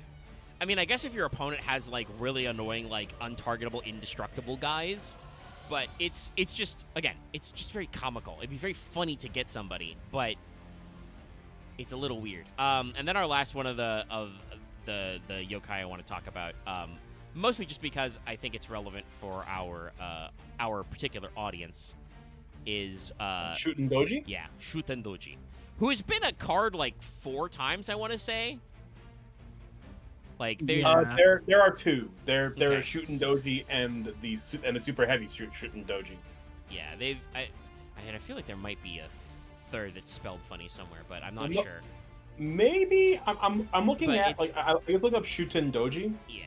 I only see, like, I'm looking at Shut. I only see the 2. Like, I see Shovelroid here. But... Okay, so yeah, maybe there are probably other cards that invoke classical Oni, but Shuten Doji, the yokai type card. There is I believe Red Ogre was another of Bastion's cards. Yeah, that makes sense. That definitely a Red Ogre. I'm gonna look that up while you read off Shootin' Doji. Oh, actually, yeah. We should probably cover that guy because he is technically a zombie as well. But yeah, Shuten Doji is another zombie. Supposed to be one of those yokai. This card art is censored. I'm not going to play the uncensored card art. It's Shuten Doji obviously is holding a sake bottle, and there's a big kanji on it to let you know it's a sake bottle. They just removed the kanji, and I think maybe altered the top a little to make it look a little more mystical, to make it look like a classical drinking gourd. That's it. But Shuten Doji is a Earth zombie with 1500 attack, 800 defense, level 4. Once per turn, soft one's return, activate one of these effects. Either banish 2 zombies from your graveyard, draw 1, or target one of your banished zombies, put it on top of your deck. Again, for a card printed in like 09, around when the time this Zombie World Structure deck came out, not terrible. Banish 2 for a draw. Could be worse, you know? People have played shittier cards to draw 1 or 2 cards. Seeing this, you're actually giving me flashbacks to... Oh, sorry. No, you're good. Sorry. Seeing some of these cards giving me flashbacks to that one time in Master Duel where some guy just with a Zombie World deck just said, here's all these cards that says you can't play the game, and Shooting Doji, this version was one of them, weirdly enough. That's a recycle tool, but I'll put Aka Oni on the screen as well. I just looked up Shooting Doji from the manga because I remember it being different. I thought it had different stats. This effect, I don't... Shooting Doji becomes a 2K when it's summoned from the graveyard in the manga. That's it. I mean, I think its current effects are better, but also I wouldn't mind a version of Shooting Doji that also did that. It's not really hurting anybody. Yeah, like it's just like the GX manga. I like the only card from the GX manga that is like a 1-to-1 copy is Lad. Because again, like an effect like Light and Darkness Dragon is not thought up normally. Yeah. I'm not putting any shame on Lad. It's just a fucky effect. That's all I'm saying. Lad's just a little weird, yeah. But he was good. He did something that we wanted him to do. It was just kind of odd. And you know, they've retrained him into the fusion form, which is a little better. Lad is basically Appaloosa in a way, isn't it? Yeah. I mean, he's mandatory, but yeah. Oh right, it is mandatory. That I will say that I checked. Like, I remember people doing a review of those cards, of Light and Dark cards. It's like, how are these cards unsearchable the other cards? You can't actually get these cards in place to work. I'm gonna assume Konami probably just assumes that because Dragon Link won Worlds, they can do whatever they want, which is probably not true. But I could see the game designers going like, Dragon deck, they'll figure something out. Yeah, unfortunately, I feel like let's draw their whole deck. They've done it before. Sadly, the Light and Darkness like additional archetype cards, which it's cool to get Chaz's stuff from the manga like fully fleshed out, but like they didn't do enough of that polish on it to make it like really playable anywhere but as yet another thing Branded can make. And Branded isn't even honestly that good. Branded is one of those decks that like refuses to die, but it's not that great. The meta is actually a little weird. It's by the way, it's very funny to me, chat. We haven't mentioned this before, but MBT put out a short like after the most recent regional qualifier, talking about how like we're not in a tier 0 meta. There's no version of the definition for tier 0 that is technically true because Snake Eye Fiendsmith got like a little over 50% representation and did not make the final table. And people are trying to dunk on him for it, which I'm like, he's right though. Yeah, no, and he even did like a long response video, which is just like, yeah, factually he's correct. You can still argue that the format is miserable right now, which I kind of understand because it seems like a lot of people are playing shifter decks like Ritual Beast to counter Snake Eye Fiendsmith, and I'm like, yeah, no, that sounds bad. That sounds like it sucks. I would hate to be playing a meta where D-Shifter's back to being the norm. But it's not a tier 0. That is just not how tiers work. It is a tier 1 or tier 1 or tier 0.5 deck, I should say. It's really good. It's obviously the best deck, but also there are a lot of other really good decks that are like just below it, and if people play those decks skillfully and understand they're still going to run into like Snake Eye Fiendsmith half the time, they can get some wins and some top cuts. And I think that's a healthier format than it being a straight up tier 0. But I do agree that the format can still be miserable. It's just funny that, like, I saw a video of, like, MBT being like, hey, did you know I got a lot of fucking chaff for this short? And he's like, but I'm not wrong. And I'm like, reading the comments and I'm rewatched the short and I'm like, he's right, Shuno. He's not wrong. It's not a tier 0 format. It might still suck. Why are you booing me? I'm right. The only person I've seen with credibility pushing back is Peeps, but also I think Peeps just doesn't like the format. And that's fair. He shouldn't like this format. Even if it did cause an Ancient Gear win. Peeps has been very open about how he just, if he does not like something, he does not let it, he will never admit he was ever wrong in any percent if he thought it was bad. Look, you know what? Good on him. Good on him for sticking to his guns even if he's incorrect.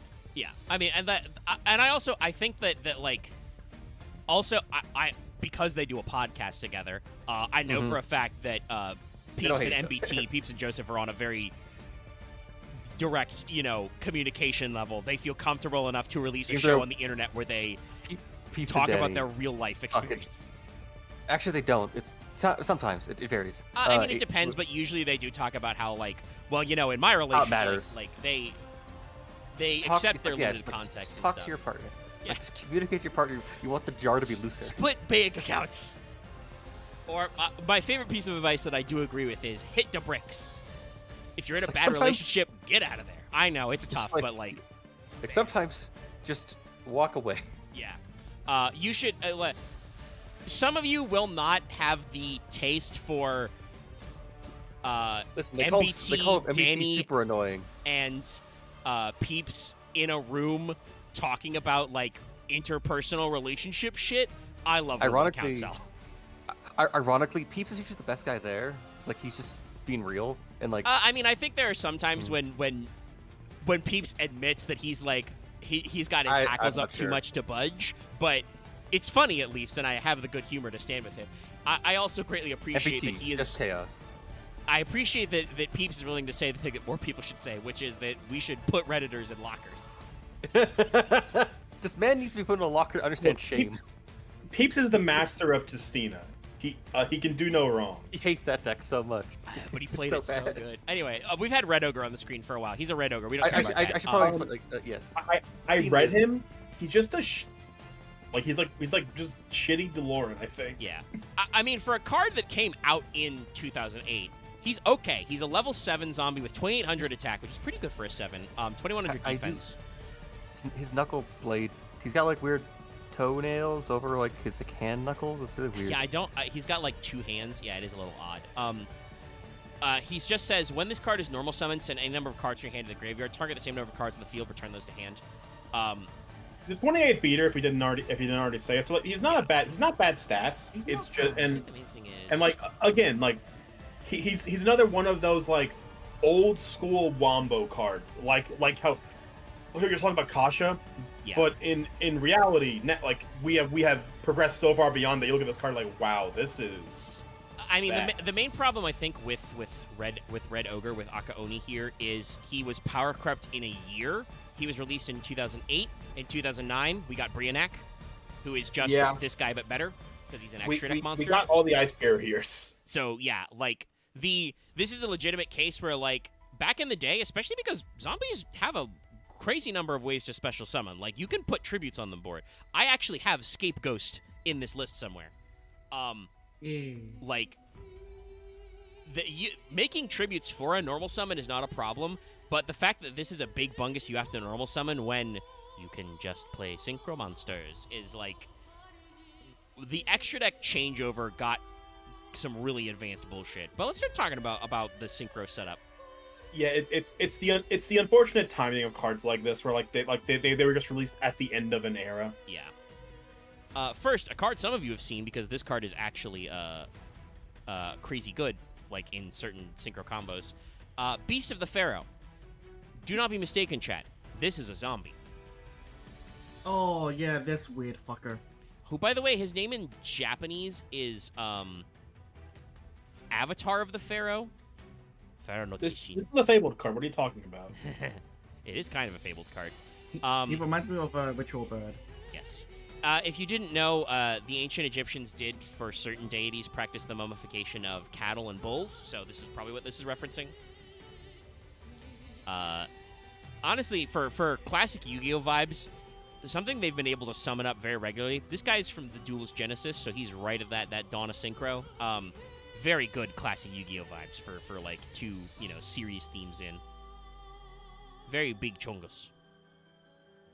I appreciate him. This is a level 3 zombie. He's got 400 attack and 600 defense. Doesn't matter though. He's a synchro, synergy card. If this card's sent to the graveyard for a synchro summon, target a level 4 lower zombie monster in your graveyard, special summon it. Hey, guess what? This is a level 4 lower zombie monster. Oh. So, by himself, Beast of the Pharaoh is effectively infinite synchro material if you want to go through some synchro tuners. And even then, just like free extension when you synchro summon, it's good. It's a good card. And it's funny because like zombie synchro is really good. I don't know when they decided that was a thing they were gonna do, but like it's good. Yeah, zombie synchro The biggest problem of it early on was everything had to be plague spreader. Plus, the plague spreader was good. Like, it wasn't bad. Like people play plague spreader for years. And plague spreader has 2 retrains because he was required. And partially, I believe, for at one period he was banned. He was so everywhere, or limited at least. I just noticed. See, like a bunch of different animals and people together, or is he like he's got like a tail? He's got like ape arms. He's got like crowfoot. There is a yokai, funnily enough, called Nupepa, who's just kind of a blobby guy. That's right. I say that this card is based on Nupepa. Yeah. And undead amorphous being that wanders aimlessly. It does feel weird to see this guy up close. It does seem like he, like, part of him is supposed to be koala, part of him is supposed to be berserk gorilla.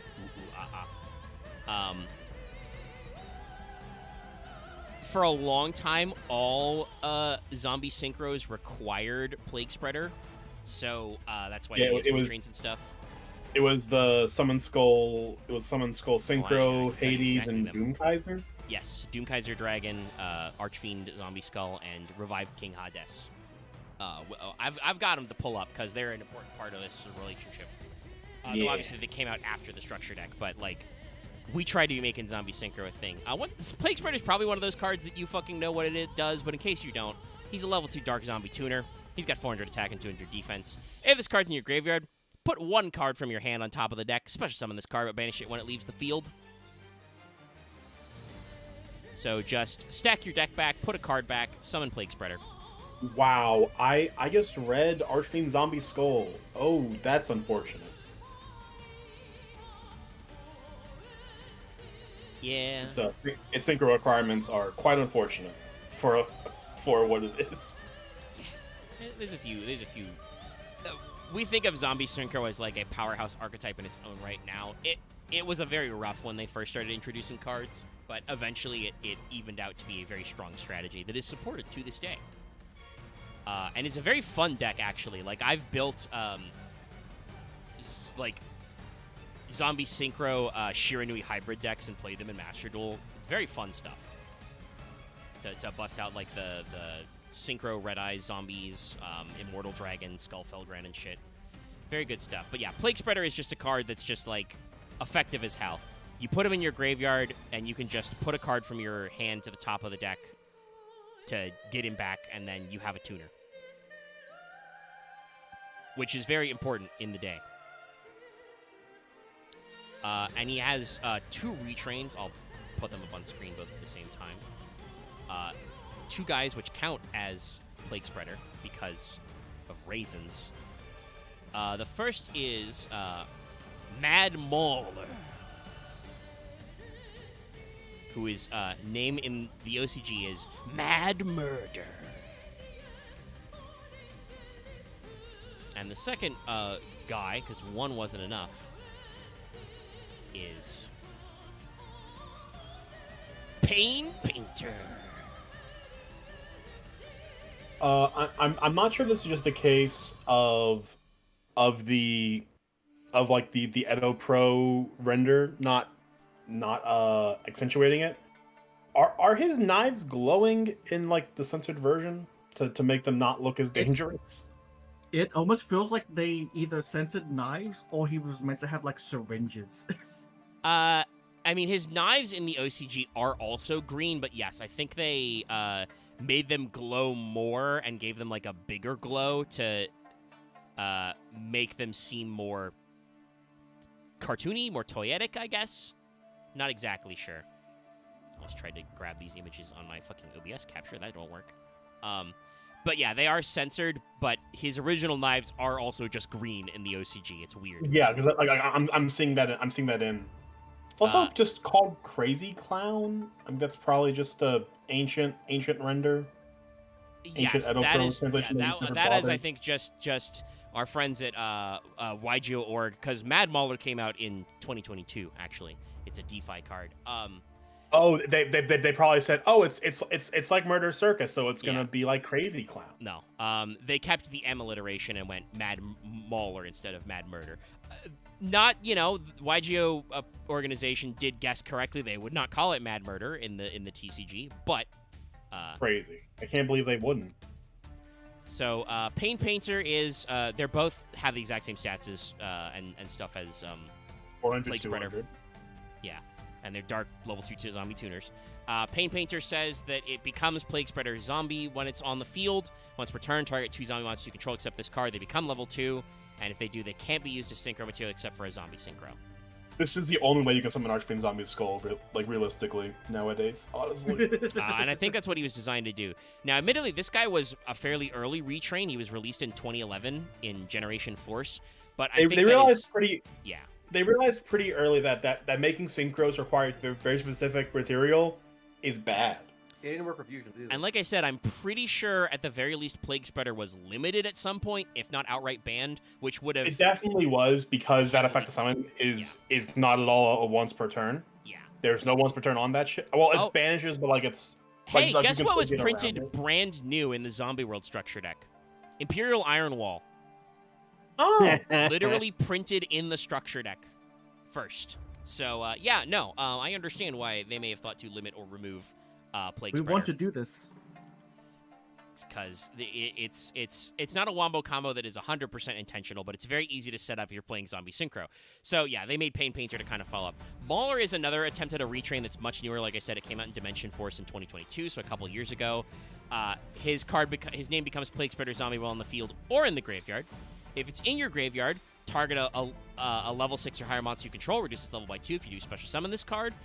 Also, the player who summoned it cannot special summon monsters except zombie monster while this card's face up in the monster zone. Only use this effect once per turn. I am looking at Plague Spreader. It had a single format at 3, then was put to 1. Yeah, so that's definitely like Pain Painter was like, well, shit, okay. Zombies need a tuner that counts as Plague Spreader, but we can't. We made this card too good, and now people cannot play the zombie synchros. The amount of times it's like, hey, this card counts as Plague Spreader or Plague Bringer, and they're just like, well, we can't bring the original back, but this guy's name does become it.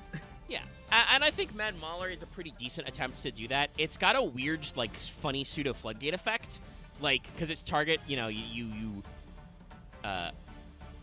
if you can like work out how to do it, like if you could ever force your opponent to special summon this monster, it zombie locks you. But if not, you just are zombie locked, but it doesn't matter because it's fate, But it is also, I think, another way to make Archfiend Skull zombie, because it's target a level 6 or higher, reduce its level by 2. So you just take a level 6 guy and reduce his standards, I think. Unless he says 2+, which is weird. Archfiend Zombie Skull? Yeah. You bet it does. Oh, okay. That's why it sucks. Probably then this is just a good, like... I mean, honestly, I think regular Plague Spreader is still better than both of the retrains, but I appreciate the attempt to make it relevant. Now that it's at 3, 100% is way better. But yeah, like, this is why I said Pain Painter is the only way to actually summon Archfiend Zombie Skull, because it makes your 2 other zombies level 2, so you can make it. You can make it. Unfortunately for Archfiend Zombie Skull, they made Immortal Dragon as a level 6 zombie synchro, who is just a crazy good card. We will talk about him later, especially because he's the beefed up version of Tatsunecro. But first, I mentioned him before. We'll talk about him. Probably not for long, but they're here. The Scapegoats. Look at them. Look at these little guys. Adorable little guys. You want to talk about, like, flip monsters, printed sometime in the past, decade, because it was 2016, that are still worth it. Scapegoat is a card that, like, occasionally is relevant. Still. Because it's a level 1 zombie flip tuner. So it's a level 1 tuner, if nothing else. And it says, flip, special summon any number of black sheep tokens, which are all level 1. And that's it. So, it's just... Think of the link climbing you could do with this card. Yeah. No, so like, and also, just like lots of weird, funny synchro adjustments you can do with a level 1 tuner, and flexible tokens. It's a really good card. Like, obviously, most flip monsters are a little too slow, but hey, Mimigul made some cuts. It's a great little Mimigul is incredibly hilarious. Like, it's just the Mimigul archetype. It succeeds by just bending the rules of what flip monsters do. To be fair. But I mean, I that's one of the beauty of Yu-Gi-Oh! I was thinking about this earlier because we were talking. A meme came up. I think actually you posted the meme clip in the Trad games of starving Red Eyes, Blue Eyes getting fed better. Yeah, I retweeted something similar earlier, but I did not post it in our Discord yet. But like at one point during that conversation, I said like, actually, is there anything stopping them from printing a field spell in Red Eyes that just says your Red Eyes Gemini monsters count as are treated as normal monsters while they're in your hand or deck? And they can just do that. Who cares? Like, and then I said a follow-up. Actually, honestly, you could print a Red Eyes card that just says all Red Eyes monsters are treated as normal monsters everywhere. The deck would probably not be meta. It would be hella more consistent, but it probably wouldn't be meta. They probably wouldn't do that because that would open up, like, unfun interactions. Like, you would just auto-start playing Just a Break and shit. But, like, the Gemini part is just like, yeah, they can just set conditions on continuous cards that just change the fucking rules. I mean, think about Runic Fountain. That just allows you to play quick play spells from your hand. Yeah. Like, it doesn't matter. Like we have reached a point in Yu-Gi-Oh's meta where we can just make an archetype cheat. Like this archetype just does not follow the rules of the game. Who cares? It's fine. I mean, honestly, I think we the players don't care because like, it's cool. The dub sub stuff aside. That's how most of us remember Yu-Gi-Oh! Working anyway, right? Like, every time you watched an episode of the anime, it's like some guy comes along and he introduces some new thing that you've never fucking heard of. You can put your equipped spells on your opponent's monsters and give them bad stuff? That's allowed? You can reborn monsters from the graveyard as zombies?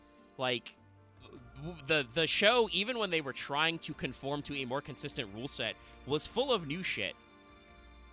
This is Isolde, right? Yeah, I've pulled up these two. Hey guys, look, it's Isolde. She's gonna summon a warrior from the deck. I do not know why Konami loves the Legend of Tristan and Isolde so much, but yeah. So the skeleton guy is Tristan, Knight of the Underworld, who is a card, right. And this is Isolde, Belle of the Underworld. The Underworld Demon. Who they're has both some zombies. weird dress tail thing going on. Yeah, I think it's because she's supposed to be a ghost, so her dress is, like, spoopy. But it's weird, especially because, once again, by the way, you can tell how the artist feels about things. A zombie Tristan, classic skeleton man on a horse. Like, he's a guy. He's just a guy. Yu-Gi-Oh! As hell. Isolde, cute ghost girl. She's got a cute fang and pointy ears. Yeah, the guy who designed Isolde was like, this is, I'm making a girl, I'm making a cute girl. That's it. Yeah, what were you I don't think say? she has legs. My joke is I would totally battle his bones. I do believe these two were an Xyz combo to make the Lancelot Xyz monster, right? Possibly. Was that guy level 4? Or rank 4? I think he was. Lancelot's a rank 8 because the Isolde can modify levels. Oh, yeah, that's right. Yeah, so I'll read their effects out because I haven't read them in a while. Knight of the Underworld Tristan is a Doc zombie level 4 with 1800 attack and 0 defense. When he is normal summoned, target a zombie with 0 defense in your graveyard, add it back to your hand. If you control another zombie monster, it gains 300 attack. So, and that those conditions do count to our Isolde. Yeah. No crazy effects. Isolde is another level 4. She's also a dark zombie. She has 1,000 attack and 0 defense. If you control Tristan, Knight of the Underworld, you can special summon this card from your hand. Can't be special summoned other ways. Target up to 2 zombie monsters you control and declare a level from 5 to 8. They become that level to the end of this turn, but you can't special summon except zombies. And just because it wraps up our little package of our first sneak peek of Arthurian lore, Lancelot, Knight of the Underworld. I don't know if you have that queued up. Yeah, I got it. Oh yeah. Lancelot, Dark Knight of the Underworld. A rank 8 that, honestly, it is pretty solid. Especially also, for we should the time. specify as well, number 23, Lancelot. Oh yeah, it is in numbers, because it was... Yeah, it was he's in numbers. This was in the... I believe this was in the anime. He is a zombie, rank 8. It's very difficult to see, but his 23 is on his torso. He's only got 2,000 attack, but and he's completely generic, but still. He says this card can attack your opponent directly while it has Exceed material. When it inflicts battle damage to your opponent, target a face-up monster your opponent controls, destroy it. Once returning during either player's turn, when a spell, trap, or other monster effect is activated, detach 1, negate. Pretty good card, honestly. Yeah, honestly, like it's low stats, but it doesn't really matter because it doesn't really care about battling other monsters. Again, the only main thing holding this back is just battle phase stuff, but like a zombie rank 8, they make 8s. Another thing to keep in mind with like any numbers monster we ever talk about, you have to consider the fact that in the Zell anime, they had to be destroyed by another numbers monster. So a monster with 2k attack that could just attack directly was a gigantic fucking house. Yeah, a huge threat, because that's like you only get 2 of those. You immediately have to deal with him. It's both half your life points, and also I now have to summon a numbers monster to get over this asshole. And it's a negate, an Omni. But also we have another classic. Again, this is a card you absolutely should know what he does, but we have to talk about it. It's fundamental to the Zambo Slambo. The Zambo Slambo. Unizombie. Can we change the title now to the Zambo Slambo? I can make it a Slambo. We're just changing the name of the video every like hour. No, just the current card's subtitle. I'll keep the video as the Thriller Knight, because as I said in the text, I don't think I can call it Zombie Handjob. What is that from?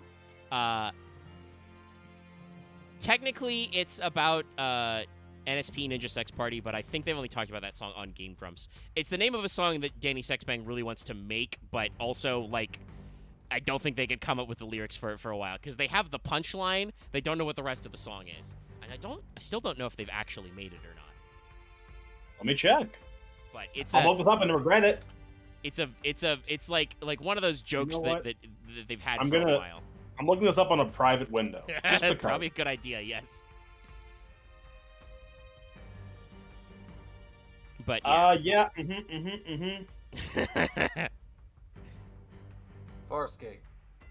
I found a Reddit post of somebody trying to make an attempt at lyrics, but that's it. Everything else are links to sites that I shouldn't be saying out loud. Yes.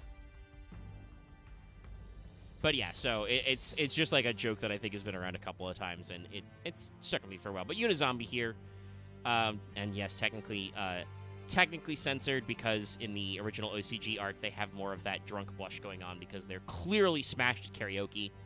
I do like the idea that one of them singing really well and one of them singing like shit. Yeah. They're trying.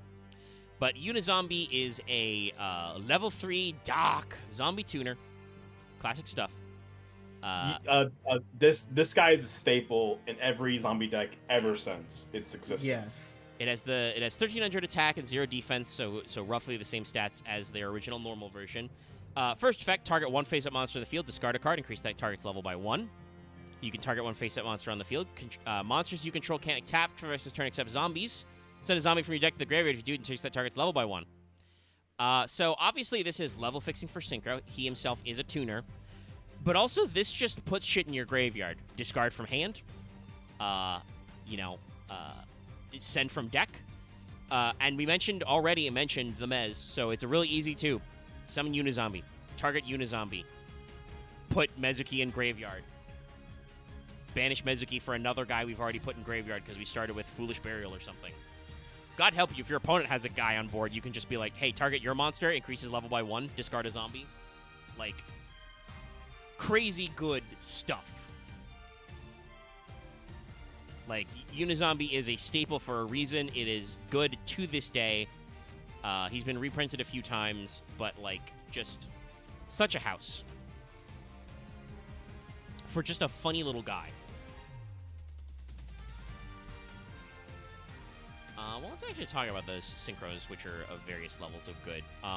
It's a terrible shame that Archfiend Zombie Skull is not good, because he looks rad as hell.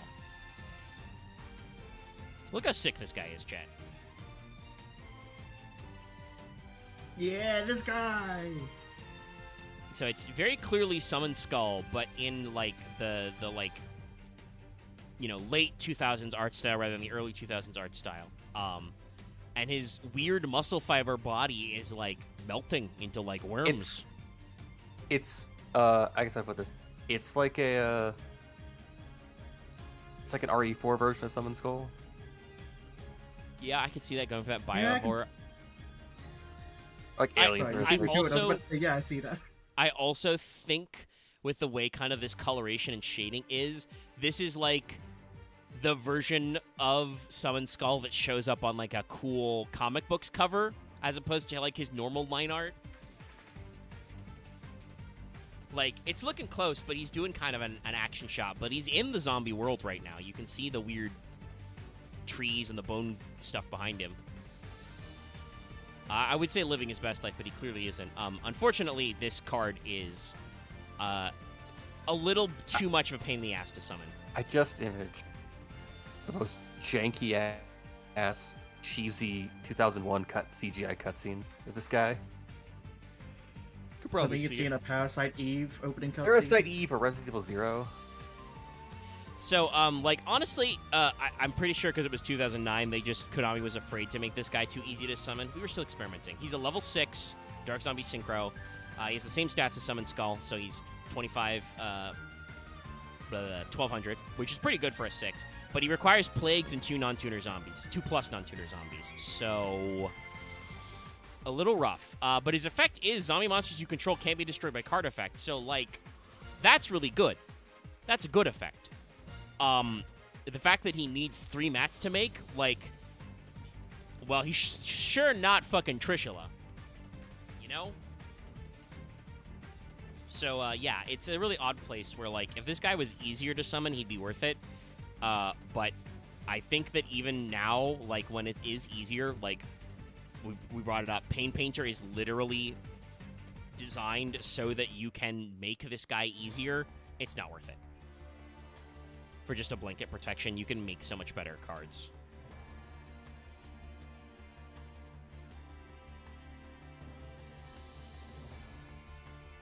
Oh shit, does this guy have an assault mode? I didn't even think about that. Oh, right, that was the thing. This guy has an assault mode? No, not this guy. Our next guy, Doom Kaiser Dragon. Oh, yeah, okay, he has one, yeah. So Doom Kaiser here, another level 6 synchro. Honestly, like, not a bad looking guy. Kind of a similar philosophy from like Ryu Koki, but still like real great. He's all serpentine. He's got some Konami orbs added. He's got lots of extra creepy wing arms. Mm-hmm. I'm gonna be honest. This is actually this is straight up is a Dark Souls boss.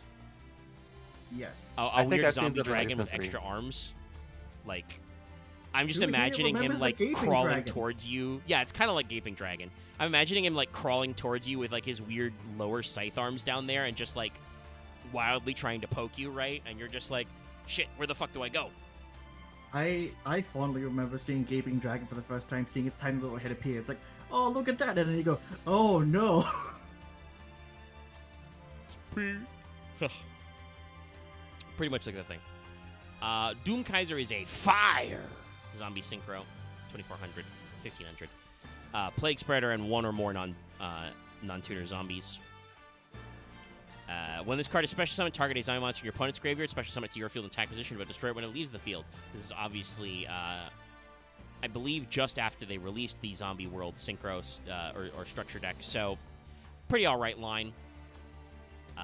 You know, again, there are much better 6s, but for an in-archetype zombie 6, not terrible.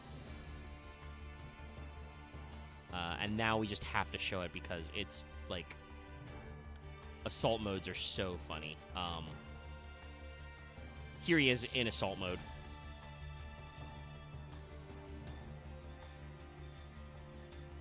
Oh, There's a reason why I just went silent. Kind of lame to look at. Yeah, it's not like better, and also it's like almost comical. Did he? His face looks more bird-like. Yes, but it's okay because he has a second face. I don't like Hands. No, it's not great. It's like I said, it amuses me. It's not great. It feels like he just grabbed another. He killed another skeleton and said, "Mine," and just went equip. I mean, that is kind of his effect. So, assault mode, normally they get a little extra. So it's level 8 now, 2 levels up. It's got 2,900 attack. Can only be summoned by assault mode activate. When this card is special summon any number of zombie type monsters from either player's graveyard to your side of the field. Their effects are negated and they're destroyed during the end phase. When this card on the field is destroyed, special summon Doomkaiser Dragon. With how consistent like a little assault mode package has gotten these days, I could see a zombie synchro deck trying to make this work, but it's still probably not worth it. Even to get a shitload of advantage.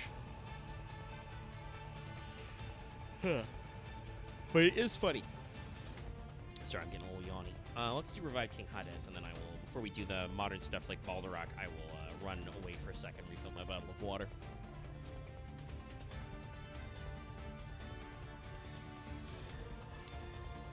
This is very funny given our earlier conversation about Immortal Ruler, aka Hades. Revived Hades. Revived King Hades. He's back, baby. Better than ever. Revived Demon King Hadesu. I forgot how fucking small his head was. It's because he's big. But now, so hey. Okay. So remember Locke, how you were like, he's got a little face on his collar? An actual face now. 2 faces. Oh, so is the whole thing of like the Doomkaiser the thing of like it's like the Berserk Dragon thing where he turned into a dragon? I don't think so. He's got the same like motif. I think based on the back and forth, that's separate from the Hades Dark King of the Abyss. It appears to be, according to the Yu-Gi-Oh! Trivia page, which is we can always trust 100%. It lists to be a zombie counterpart of Chthonian Emperor Dragon, whose name in Japanese was Hell Kaiser Dragon. Okay, makes sense. So Hell Kaiser and Death Kaiser Dragon. They have the same stats to the same level. Okay. Only problem is, there's doesn't seem to be much. It's just a case of just mistranslations going on because like the Kaiser thing was something that kind of got lost. It got lost in the shuffle of the GX era of like Hell Kaiser Ryo it's just Zane. Yeah, it's a case where like I think if they had basically remembered to name the Chthonian dragon correctly, it'd probably show more. Most zombie monsters, especially some of the synchros, like a lot of the big zombies, though, are references to other cards, so it makes sense. It's just one of those things that name-wise we're not going to catch because they did change some of the localization, which is weird. So Revived King Hades is our 3rd level 6 Doc zombie synchro. He's got 24 fitty attack, 0 defense. Plague Spreader zombie plus 1 or more non-tuner zombies. Negate the effects of monsters destroyed by battle with zombie monsters you control. Solid-ass card. Yep. Like, honestly, I don't know why they, like, made Archfiend Skull, Zombie Skull, so hard to summon. Because otherwise, all 3 of these guys would be pretty good. But, they did, so some of them are good. And honestly, I think, like, because Unizombie's such a great tuner, you arguably don't even bother with most of these guys anymore because they still require plagues, but you might run one or two of them. Like, I could see Hades as like especially as a side deck option, if you know you're going to go into a deck that's going to have some stuff going on. Did we already discuss the Summon Skull, the Archfiend? Yeah, he was the first one. Yeah, yeah. That was when you were muted. I had to step away. Yes, that's I'm we can. I had to step away. I stood up. Boy, am I feeling it. I'm feeling it now. All right. Well, Mr. Krabs, yeah, we talked about Archfiend Skull, how, like, his effect to make all your zombies protected from card destruction is cool, but he needs 3 mats, which is not... It'd be really cool. It'd be really cool if he wasn't a level 6 monster, basically. Yeah. Like, if he was easier to set up the plays, it would make sense, but no. Being locked to Plague Spreader and requiring 2+ mats is tough. Like they definitely made Pain Painter with the express concept of this is to make Archfiend Skull. There's no, like, I know that in my mind because it makes 2 zombies level 2. Like, that's the only reason it's there. All right. Speaking of stepping away, though, I am going to refill my water really quick, so I will, if you guys want to get into any of those 3 zombie synchros, feel free. I'm going to just mute just myself and be right back with my full water bottle. Good day. I remember. I can't even remember looking at Doom Kaiser. What the hell does this thing do? Oh yeah, it's fine. This is cool. I remember trying to make it when we were doing Prague, trying to see if I can use any of these synchros, and just going, I can't. I really can't. Yeah, I think it's just a general. Dallas and David had had most of the plague spreaders. I can't remember. I can't.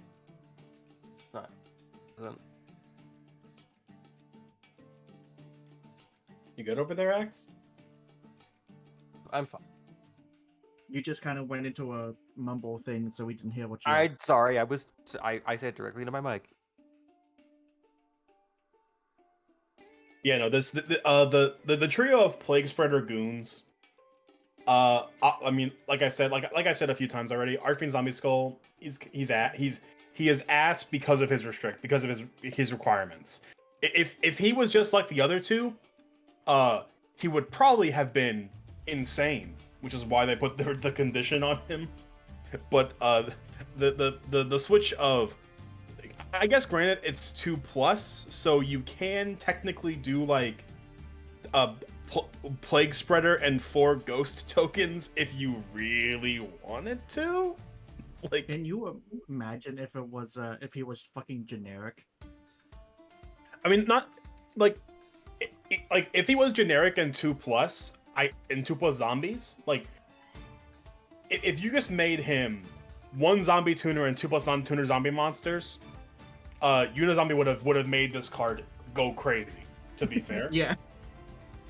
but also it would have been fine. Like a 25 Bungus that just protects zombies from card effects is good, but not game breaking.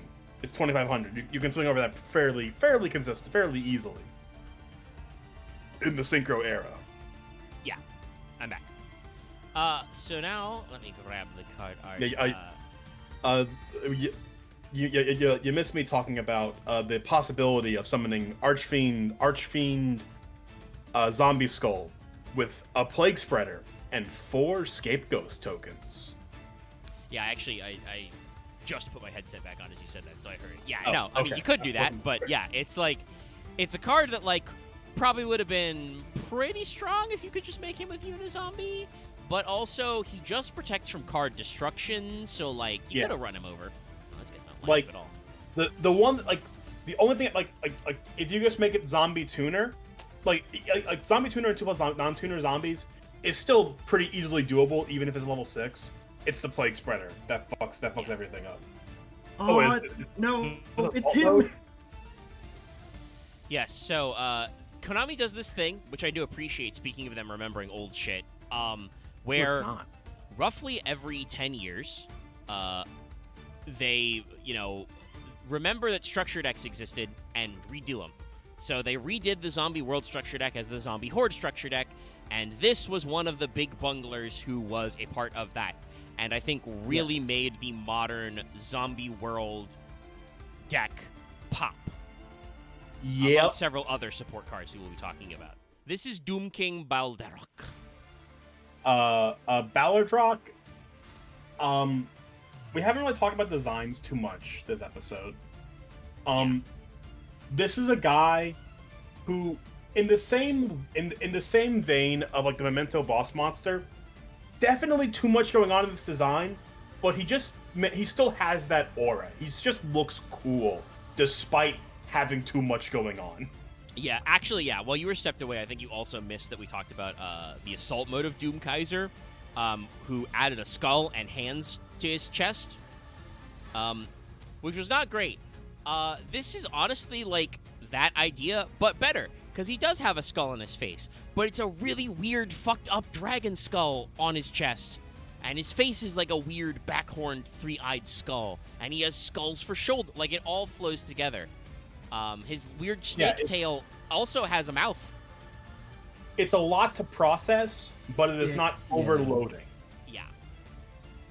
He's just the right level of freak for me personally. He just seems like he has like a giant thick neck or something, and that's a thing that weirds me out just looking at this. Oh no, he's got like a weird bulgy like neck, like like he's a cobra or something. It does make sense though, because at least his English name is probably supposed to be related to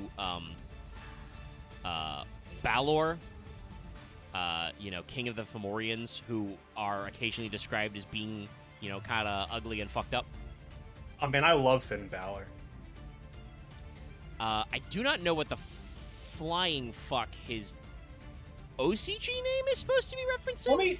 Let me pull this guy up. What's his OCG name? Shiryu Dohashura. Ghost King Drakshul. Drakshul. And I'm like, I don't not even the trivia tab knows, man. Oh, I don't fucking know. Drakshul is Gaelic for evil eye. Okay, that makes sense. So that definitely is supposed to be Balor then. Balor was supposed to have a magic eyeball that would like kill you or something. He had laser eyes. That, as the OCGs want to do, they went above and beyond their reference. Yeah. Okay.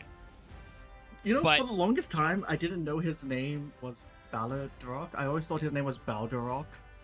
Yeah, a lot of people make that misassumption, but no, the R is before the D, or one R is anyway. Yeah. And I will probably be trying to go out of my way to say it more like Balordrock, because it's supposed to be Balor, but it's got an E in it, so it's Ballardrock. But he's a big guy. Honestly, they've done some extra work here, so I don't, it's Yu-Gi-Oh! We don't like to say pushed, unless we like to say pushed, but like, when Konami goes out of their way to do structure decks, usually they're trying, at least when they're doing structure decks that have new shit in them. I think the tryout structure decks they did are like cool as like starter deck type stuff. They didn't actually add any new support in them, which is a little sad for Live Twin. And honestly, for Sidra, I don't think that deck has gone anywhere in a while either, even though they got their own support. But God knows nobody needs Eldritch to have more support. But they try, and Ballardrock is a card that tries. This is a dark zombie, level 8. So hey, you can make a Lancelot with this guy. A couple of these guys. 2800 attack, 2k defense. Good stats. During the standby phase, if a face-up card is in a field zone, which field zone? Doesn't matter. And this card is in your graveyard, special summon his ass in defense position. You use this effect of Doom King Ballardrock once per turn. Once per chain. When a zombie monster except Doom King Ballardrock activates its effect, except during the damage step, quick effect. Apply one of these effects, but you can't apply the same effect that turn. Negate or banish one monster from the field or graveyard. Non-targeting banish, by the way. This guy's a fucker. Yeah. This is why he's one of the reasons I hate fighting any zombie deck. This guy's a brick shit house, just plain and simple. There's not much else to say about him. No, he is a guy who has a good stat line, which they do actually balance out by making you summon him in defense position, which is easier to get over, but still, he's a big guy. He summons for free whenever there's any field spell. So obviously, if you have Zombie World, that's great. But also, this deck came out in 2018. Konami was like, yeah, most decks are playing field spells. So, like... Sorry. What was best said about him being a brick shit house just conjured up the mental image of him in a fucking, like, singlet. Or as you guys would call it, the wife beater. And just having an arm around the Banshee that brings out Zombie World. Ballardrock would be a gym bro. Look how fucking ripped he is.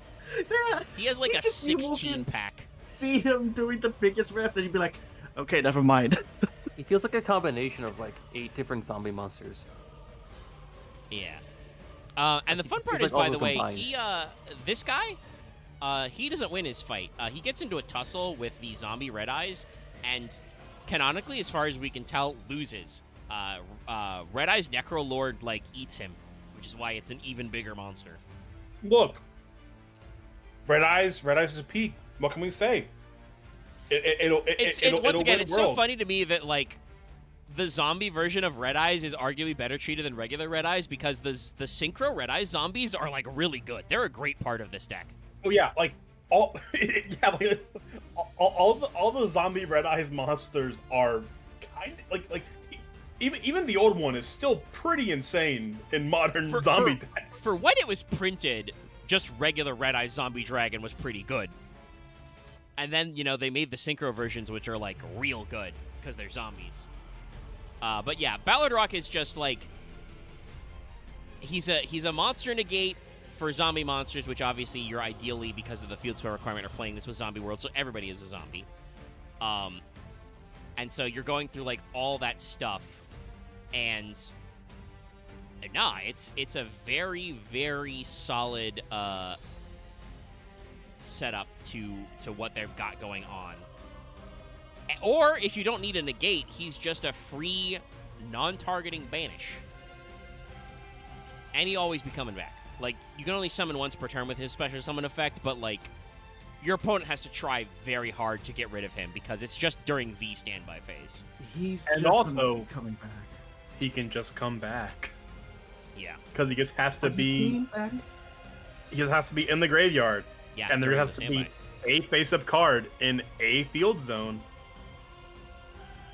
Yeah, it's so, like, obviously I think that he's a single monster negate. Like, even for 2018, that's kind of just like par for the course. But like, he is part of an engine of a deck that just keeps getting more synergy. Like, I'm pretty sure we've talked about I've forgotten his name, but the Dracula vampire, the level 8 vampire, or rank 8 the vampire rock guy. cocaine flow? Well, that too, yes. I actually gotta see that guy. He actually showed up in my town a few months ago. It's fucking Dracula flow is pretty funny. Yeah, off topic. Let me scroll up in a group chat and find the fucking thing. While the rest of you vamp. Yeah, but there's so many good of the fucking names of the Dracula flow, like, but here it is. Ballardrock is like that guy is a rank 8, so Ballardrock can go into that, and that lets you fucking, mill. He works with synchros. Like, there's so much future support for this archetype that Ballardrock forms a core of this because, as we said, he's just a guy who keeps coming back. You can't get rid of him. Well, you gotta start banishing. Sorry, I found somebody. Sorry, somebody transcribed one of the Dracula foes. Let me read out a couple of these. I'm moving different. This shit ain't nothing to me, man. I'm a dog. I'm biting the fart bubbles in the bath. We're smoking symbiotes. Smoking that Whoopi Goldberg, South Egyptian Fur Burger, Deluxe Mega Million Scratcher Skunk Bubba Kush. We're smoking dung beetles. I'm on 12 Vicodin smoking on Scooby-Doo dick. They don't know I'm him. They must have amnesia. They forgot I'm him. It's rock cocaine flow. I know. It's crazy. I felt like I just took mental damage. You're fine. It does feel like that, yes. Yeah, Look, I mean, it's the bars of the Second Coming of Doom. That's all you need to know. It's you. It's a psychic attack, but it's the kind of psychic attack where the end result is just you end up laughing at the stupidest sequence of words. Like, it doesn't turn you into a right-wing sleeper agent or, like, you know, make you buy Megacorp money. You just go, hee. Look, you're describing an MF Doom song is what you're doing, Omega. I don't know. I don't know what to say. It's true. Sorry, I should grab the card art for the next guy who was in the structure deck. I have to copy paste my favorite bar from a Doom song now because you made me do it. This is just an actual bar in a fucking song. 1 for the money, 2 for the better green, 3 for methylene dioxymethamphetamine. He just says that. That's just a bar in a song. And that's impressive to get it right. This guy is Glow Up Bloom. Well, I'm fucking hammered. Stop drinking. No, it's my last one. I'm fine. Oh, man, it's this thing. Yeah, it's actually more gross than I thought it was. Glow Up Bloom. It's actually made of entirely of. Yeah, which is a retrain of Glow Up Bulb, which is not a zombie. That guy was essential to plant synchro shit, and is still to this day in jail in the TCG. Gub caused some problems. Yeah. And I think that Gub was useful in zombie synchro decks as well. Like, if you just get around the fact that, you know, your actual zombie synchro monsters require plagues, Gub's a good card, because he lets you mill a card. It is only once per duel, but still, mill a card, get a free level 1 tuner. Speaking of crack cocaine, like, that a lot of decks need that juice. So Glow Up Bloom, which is also a Gub, is, you know, a zombie-specific retrain of that. He's another Dark Tuner, level 1, 0/0. The card art is obviously referencing the original Gub, but much more like a classic yokai painting. Like, I love the way the brushwork is on this. It's very solid. And it's got, he needs some eye drops is mainly how it works, but yeah. It's a good art and a good card in the fact that it's fucked up. Yeah. So, this card says, if this card's sent to the graveyard, you can banish this card from your graveyard, add a level 5 or higher zombie monster from your deck to your hand. Or, if Zombie World's in a field zone, special summon it from your deck instead. In either case, you can't special summon. By the way, this is a Yu-Gi-Oh card that says, in either case. You can't special summon monsters for the rest of the turn except zombies. You can only use this effect once per turn.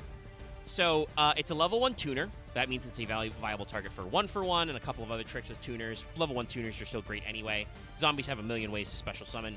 And then, when you send them to the graveyard to synchro summon, you can just be like, banish, add a level 5 or higher zombie. Or, if you have Zombie World, just summon it. Just summon Ballardrock. Also, by the way, this was 2018, so I'm pretty sure Link monsters existed. Zombies have some really fucking good links. So, you don't even have to synchro this guy. You can link him away and set up.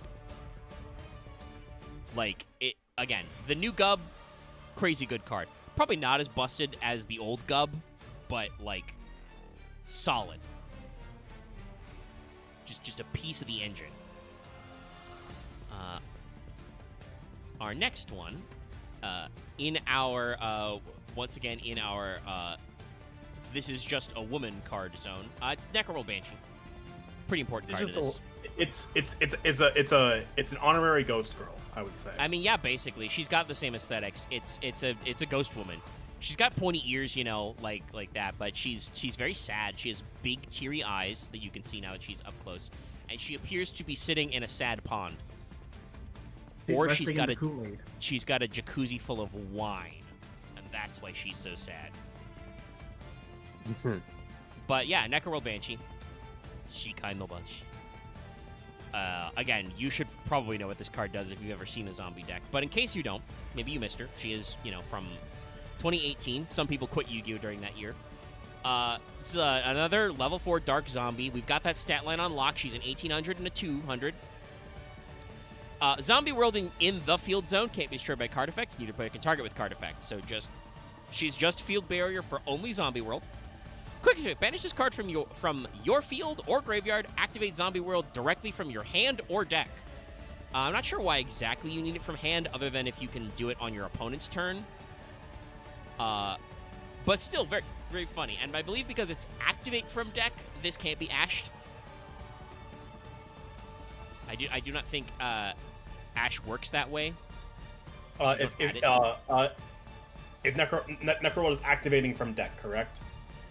Yes, activate from deck. It is the same situation as like the Snake Eyes or the ritual that ritual deck that was setting ritual barrier. Voiceless Voice? We talked about it recently. Yeah, that. Which is coming to Master Duel soon. Finally, funnily enough. But yeah, no. So like Banshee's a pretty good card, you know, from graveyard or field, banish to activate an effect. There are several like sub engines we've already talked about, like Shiranui's, where you can get advantages off your banished zombies. Like there's good ways to put banished zombies back. And if you actually get her on board, which I admit isn't very often, but if you can actually get her and keep her on board, your opponent can't get rid of Zombie World. It can't be targeted by card effects, can't be destroyed by card effects. What do you do? What do you do about field spells in that case? You have to get rid of Banshee. You die. Yeah, like there's... I actually don't... there are probably some cards that say something like shuffle all spells and traps back into the deck. Like, there are probably cards that do it, but, like, not a lot of tricks for field spells work like that. So, yeah, no, you're just fucking... You're gonna be stuck with Zombie World. Great.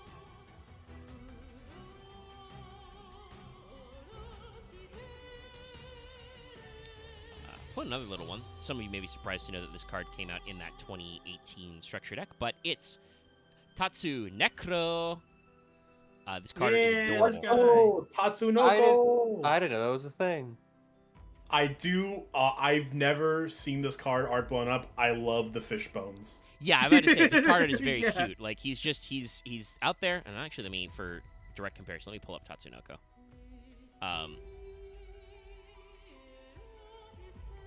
It's kind of like a mirror. If you don't know, Tatsunoko is a synchro tuner. Level 3 synchro that allowed you to synchro with a card in your hand, correct? Yes. Level 3 synchro tuner, I should say. Yeah. And is also pretty heavily implied or maybe outright stated in like a master guide. Canonically turns into Coral Dragon, which is another synchro tuner. Yeah, Tatsunoko was an insane synchro extender when this came out. Like I remember like Tatsunoko came out in the era that I played competitively, like week in, week out at locals. Like I went to a few regionals like in my area. When Tatsunoko came out, Tatsunoko, like there were always like the YouTube combos. Tatsunoko basically made YouTube combos go because it by itself. If you would use this synchro summon monster as materials, you can use one monster in your hand can use as one of the other materials, so it lets you play really flexible. Also, not relevant a lot, but it does also, Tatsunoko is unaffected by other monsters' effects, just straight up. Mm-hmm.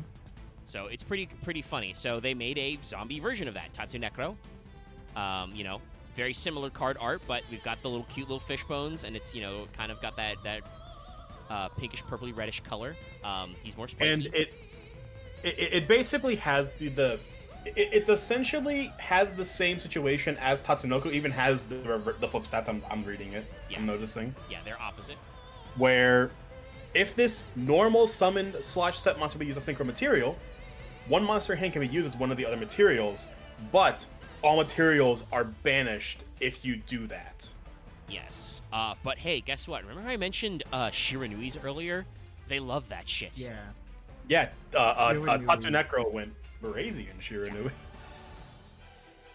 Not ideal for some normal zombie setups, especially obviously because fucking Unizombie exists.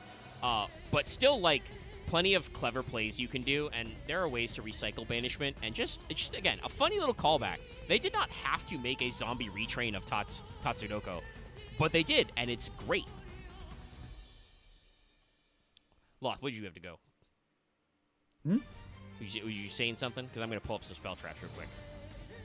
No, I like these guys. They're cute. Yeah, he's great. All right, let's look at a few. And you guys already said what I was going to say anyway, so. Rip. Yeah. So, So what happens when you get some like-minded people together? yeah. Haunted Shrine.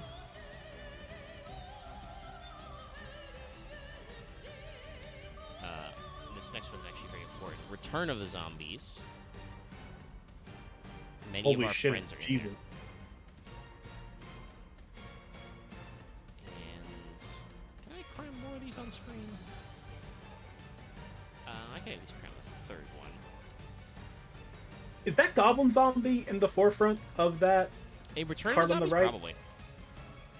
That also is Does definitely glow up bulb? Yep. That is also 100% a callback to Call of the Mummy, right below Goblin Zombie. Yep, there's a mummy in there. Yep. Okay, no, that won't fit. So we'll do That's two at a time. I love this. Yeah. So Haunted Shrine is just a very normal looking card. And I think in Master Duel it's even printed in the like Shiranui pack as well. But it is a. Sorry. Oh my God! There's even the fucking like Fear in the Dark zombie Yeah, Dog is Assailant. here. Is that fucking labyrinth wall or whatever that thing is? Shadow Ghoul, Labyrinth which is a Wall. zombie. Yeah. I know who you're talking. That is fucking Labyrinth Ghoul. Oh my God! And yeah, and also soul absorbing bone tower at the upper Bone left. Of it. Tower. Yeah. Fucking tour bus of the underworld. And the little shit, the big shithead that summons if you discard him. I forget his name, but This reminds Thing me. from the Dark or Yeah. Fear from the Dark? I can get the full list in a second. It's also one of the other like red spirits. Yeah, this is distinctive thing of art that you would see from how to put this.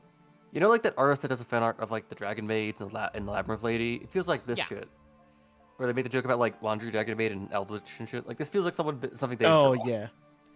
So, and I mean, the beautiful thing is this card is called Return of the Zombies, right? Like it's straight up called Return of the Zombies. it is just it's every random ass zombie card, but real. So, to read from the trivia page. The zombies cinematic Berserk universe. Dragon, Bone Mouse, Dark Assailant, Dark Spirit of the Silent, Despair from the Dark, Doom Kaiser Dragon, Dragon Zombie, Glow Up Bloom, Goblin Zombie, Plague Wolf, Plague Spreader Zombie, Reborn Zombie, Sea Monster of Theseus, which is a zombie by the way, Shadow Ghoul, Soul Absorbing Bone Tower, Temple of Skulls, either Three-Legged Zombies or Unizombie, Tour Bus from the Underworld, Zoma the Spirit, Zombie Mammoth, Zombie Master, and Zombie World appear in this card's artwork. Jesus They Christ, just- that's a lot. They just put everyone is here. It's the Super Smash Bros. It has of also Yu-Gi-Oh probably got cards. the card, the Violet Crystal from Violet Crystal, which was a zombie-only equipped spell, the Shovel from Foolish Burial, the Skull of the Zombie Tiger, and the Mummy from Call of the Mummy in this card's artwork. So yeah, it is like every fucking zombie card you'd ever want. Also, the name is possibly a reference to the Red Eyes continuous spell, Return of the Red Eyes, because, you know, there's a big red glow and Red Eyes zombie dragon shit. Dragon Lord, Necro Lord, stuff like that. But yeah, so Return of the Zombies is a normal trap that says, banish a zombie on the field, special summon a zombie from the graveyard of the player who controlled it, in defense position. This card's in your graveyard. Shuffle one of your banished zombie monsters back into your deck. If you do, shuffle this card but banish it when it leaves the field. You can only use each effect once per turn. So yeah, first of all, under Zombie World, amazing removal tool. It is a non-targeting banish and a special summon. And also, if you mill it or otherwise put it in your graveyard, you get to do that thing we talked about where it doesn't matter that your monsters are banished, put them back. But they came back. Crazy good card. Crazy good card. Still like the I idea that it's, feel like this showed up in some, like, roulettes or master sagas at some point. Like, in my mind, I'm just, like, hearing MBT speak the words, here's what Doug doesn't know. We're gonna put Return of the Zombies in the graveyard, and it's gonna go crazy. I hope eventually we do other shit. You could be like, so this is what Axe can't fucking figure out. I may say that. Here's what Loth doesn't know. But I think they should stop trying. They should actually start trying the Red Eyes cards, but they just make zombie versions of all the Red Eyes cards and just make it a zombie dragon deck. I mean, honestly, given how well the new Metal Morph shit seems to work, that might be better. TBH. Yeah. Look, we have Return of the Zombies and Return of the Red Eyes. It is they want us to do it. They want us to combine them. So Haunted Shrine is the other card, which is another crazy Retro one. zombie dragon. It's another normal trap that says if you control no monsters, target a zombie in your graveyard, special summon it. If you control no monsters, banish it from your graveyard, target a zombie in your graveyard, special summon it, but its effects are negated. Only use one effect per turn, only once that turn, but still, just like, hey, it's free reborns. And this is why Soul Absorbing Bone Tower, like, still sees niche play as a weird card to this day, because there are so many fucking ways to special summon zombies. Mega, I just thought of a weird fucking Gemini mechanic. Oh, yeah? Oh, no. It starts as a zombie, but you Gemini summon to turn into a dragon. That would actually, like, work as kind of a like, revived Red Eyes. That'd be very fun. I feel like there is a Gemini monster that changes its type when it's summoned. I think there are some. that Here's another sounds... card that's obviously very relevant.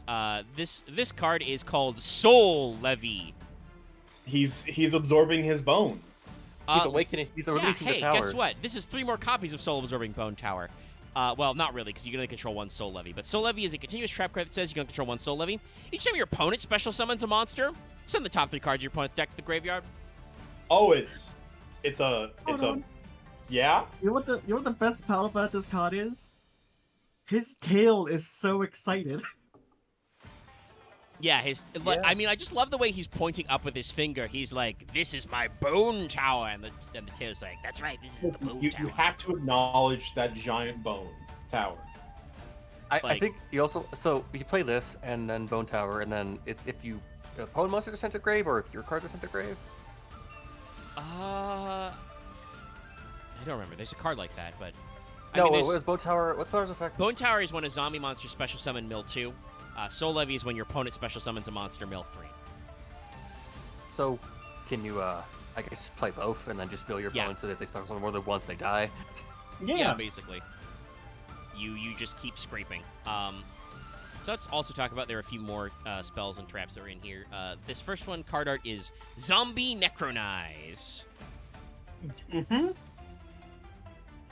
Oh, okay, it's a Red Eyes. Yeah, it's Red Eyes going maximum ghost mode, and our next card is... He's going ghost! It is true. Zombie Power Struggle, which is Red Eyes and Ballardrock fighting. But once again, these are just phenomenal generic zombie supports they added in the structure deck. Necronize is a normal spell that says, if a level 5 or higher zombie is on the field, target a monster your opponent controls, take control until the end phase. It's just change of heart. During your main phase, if this card's in your graveyard, shuffle one of your banished zombie monsters into the deck. If you do, set this card, but banish it when it leaves the field. Only one effect per turn, only once that turn. Yeah, no, fucking crazy. Sorry, I forget, did they ever, was there ever a chance in the Bones versus Joey thing where, like, Red Eyes was turned into a zombie or something? No, that was never a thing. They just did that. There's sort of precedent for why they made Necro Dragon. They just did it because he summoned Red Eyes in that duel, and I think it lost because they got attack boosted. I think it's because they had turned to defense, so they had like 0 defense, so they turned. Well, he did Sword and Shield, but I don't think he used Red Eyes. That was to actually Battle win that Warrior, way. not Red Eyes. Yeah. Sorry. But I think he may have summoned Red Eyes in that fight. I don't remember. Can I just say real quick? Yeah. Battle Warrior is a shit name. Battle Warrior does suck. What's Battle Warrior's original name? Hold on. It's Fighting Fight Man is the name of that card. Oh, his name is not any better in the OCG. He is Kakuto Shinshi Ortemea, Grappling Warrior Ultimator. So he's a wrestler. A warrior that fights with his bare hands. 3 exclamation points. I kind of like it because it's at least a name as opposed to just Fighting Fight Battle Man. Warrior? Yeah, like, I probably would have, like, even if it was just Battle Warrior Ultimator, like, okay, sure. At least works. The wrestling thing. That sounds like an Attitude Era wrestler. Yeah. Zombie Power Struggle, by the way, is a quick play spell card that says, target a zombie on the field. Until the end of this turn, it either gains 1,000 attack or loses 1,000 attack. During your main phase, if it's in your graveyard, shuffle one of your banished zombies back. If you do set this card, banish it when it leaves the field.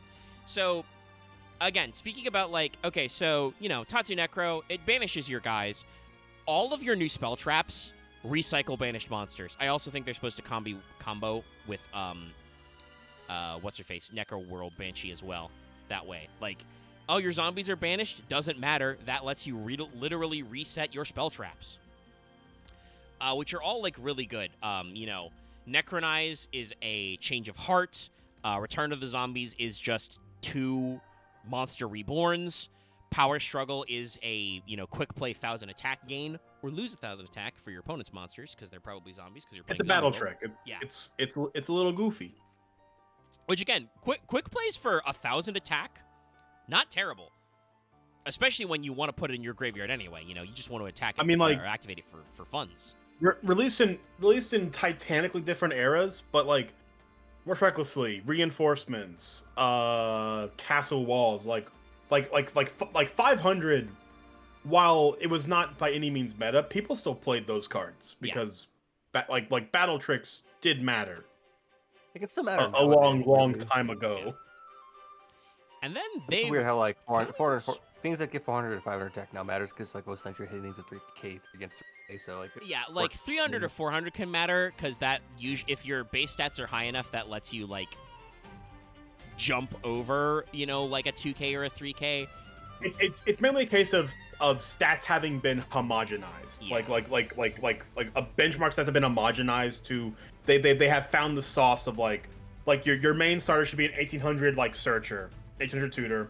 You're gonna have like a 2500 like beat stick, or something like that. And then have like something that's like 30,000 or 30,000, yeah. 3,000 or 31 or 3,200. Yeah. If a card has like 32, it's like really strong. If a card's like Chimera, 28, it's like kind of like Guardian Chimera, where it's 33, I think. Well, Guardian Chimera is 33, I think, because it requires 3 mats. It's kind of like in triplicate, But I appreciate being able to beat over Blue Eyes as well. Yeah, like nowadays, like 300, 400 can matter. 1,000 is insane because and it being able to go both ways can make a big difference. So we continue to have some future support. They've continued to make zombie cards, some of which you may not have heard of. This guy is called Doombearer Psychopampos. Or in Japanese, Shiga no Danre Pushuponkosu. Messenger Spirit of the Fatal Eye. Yes.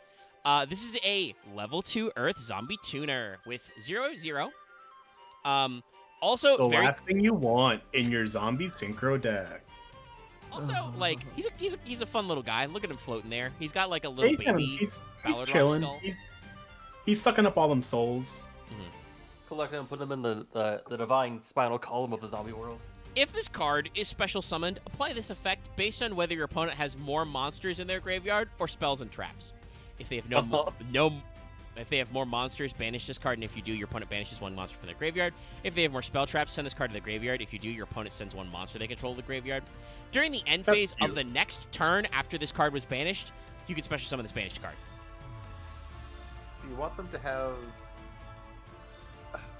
I mean, it depends what they got going on, but... I'm looking on Edo Pro. The name of this card, I'm assuming, is much longer in the OCG. Yeah, the OCG translates to Messenger Spirit of the Fatal Eye. Yeah. Psychopampus. Yeah. So no, it's a cute little another tuner. I think the main problem is that it has to activate its summon effect, which means it probably isn't going to replace Unizombie. It's never going to stay on board. But I do like that it's just, again, talking about zombie effects, it's just an annoying little shit of a card who keeps coming back. He keeps summoning himself back from banished, like, every standby. So, like, your opponent is going to, either run out of cards in their graveyard or going to have to start putting guys, sending monsters from their field to grave. It's very funny. Well, speaking of guys that, that's just kind of zombies get big now. Mazera Al Ghul, yeah. Mazera... Malgul is it Al Ghul Mazera? Yeah, Al Ghul Mazera. I kept wanting to say Mazera Deville. I knew that was wrong. No, that's the other one. Yeah, I thought you were talking about a fucking that should Batman probably be villain. its own episode to just talk about the saga of the Warrior Zera and all the bullshit he's been through. Pandemonium. Yes, because he's there's a light version of him, and there's now multiple evil versions of him because he's been both demonized and zombified. It will give us an excuse to talk about, I guess, a bunch of other field spells too. Well, I mean, I'll Ghul Mazera by himself while he plays while he is a part of the storyline. He is still just an incredibly good generic zombie fucko. Yeah, that people have never heard of. Guys. Well, I think some people have heard of him because he was in a few remember Master from Broke decks, Boy. but yeah. Speaking was of stable cards that Broke are Boy. also just good zombie monsters, Jacko Bolin. Yup, I'm up here bowling in my Jack. Here it is, basically Pumpkin King retrain. And much better for it. He's also got like a skull and some scythe wings like Spirit Reaper. This guy's metal as hell. I didn't realize how cool he was until I saw him up close. Jacko Bolin's rad. Like, I already liked this guy. Seeing him up close, I'm like, yeah. Let me just see what the trivia says. Yeah, it's probably Pumpkin, and it talks about it's, based on jack-o'-lanterns. This is a fire zombie, so it has some Shiranui synergy. It's a level 7. Love fire zombies in this house. He's got 1,500 attack and 2,200 defense. First of all, you can discard a zombie monster, special summon this card from your hand. During your opponent's main phase only. Quick effect, target a zombie monster in either graveyard, special summon it, but banish it when it leaves the field. Then banish this face-up card until the end phase. You can use each effect of Jacko Bolin once per turn. Yeah, calling him Little Ballard Rock works. Like, yeah, this guy's great. Just discard a zombie, which could be Ballard Rock. Summon him. You got a 7. If you have a level 1 tuner. Sorry, I thought Spiridon's comment was about the previous guy. Oh, about Psycho Pompous? Yeah, sorry, that may have been. Well, even then with Jacko Bolin, like just having this guy on board is a threat to your opponent if Zombie World is up, because you can just interrupt their play at any point to just take that asshole. Yeah, it's mine. Take a guy out of the graveyard. Your opponent puts a guy in the graveyard they're gonna need later. No, mine.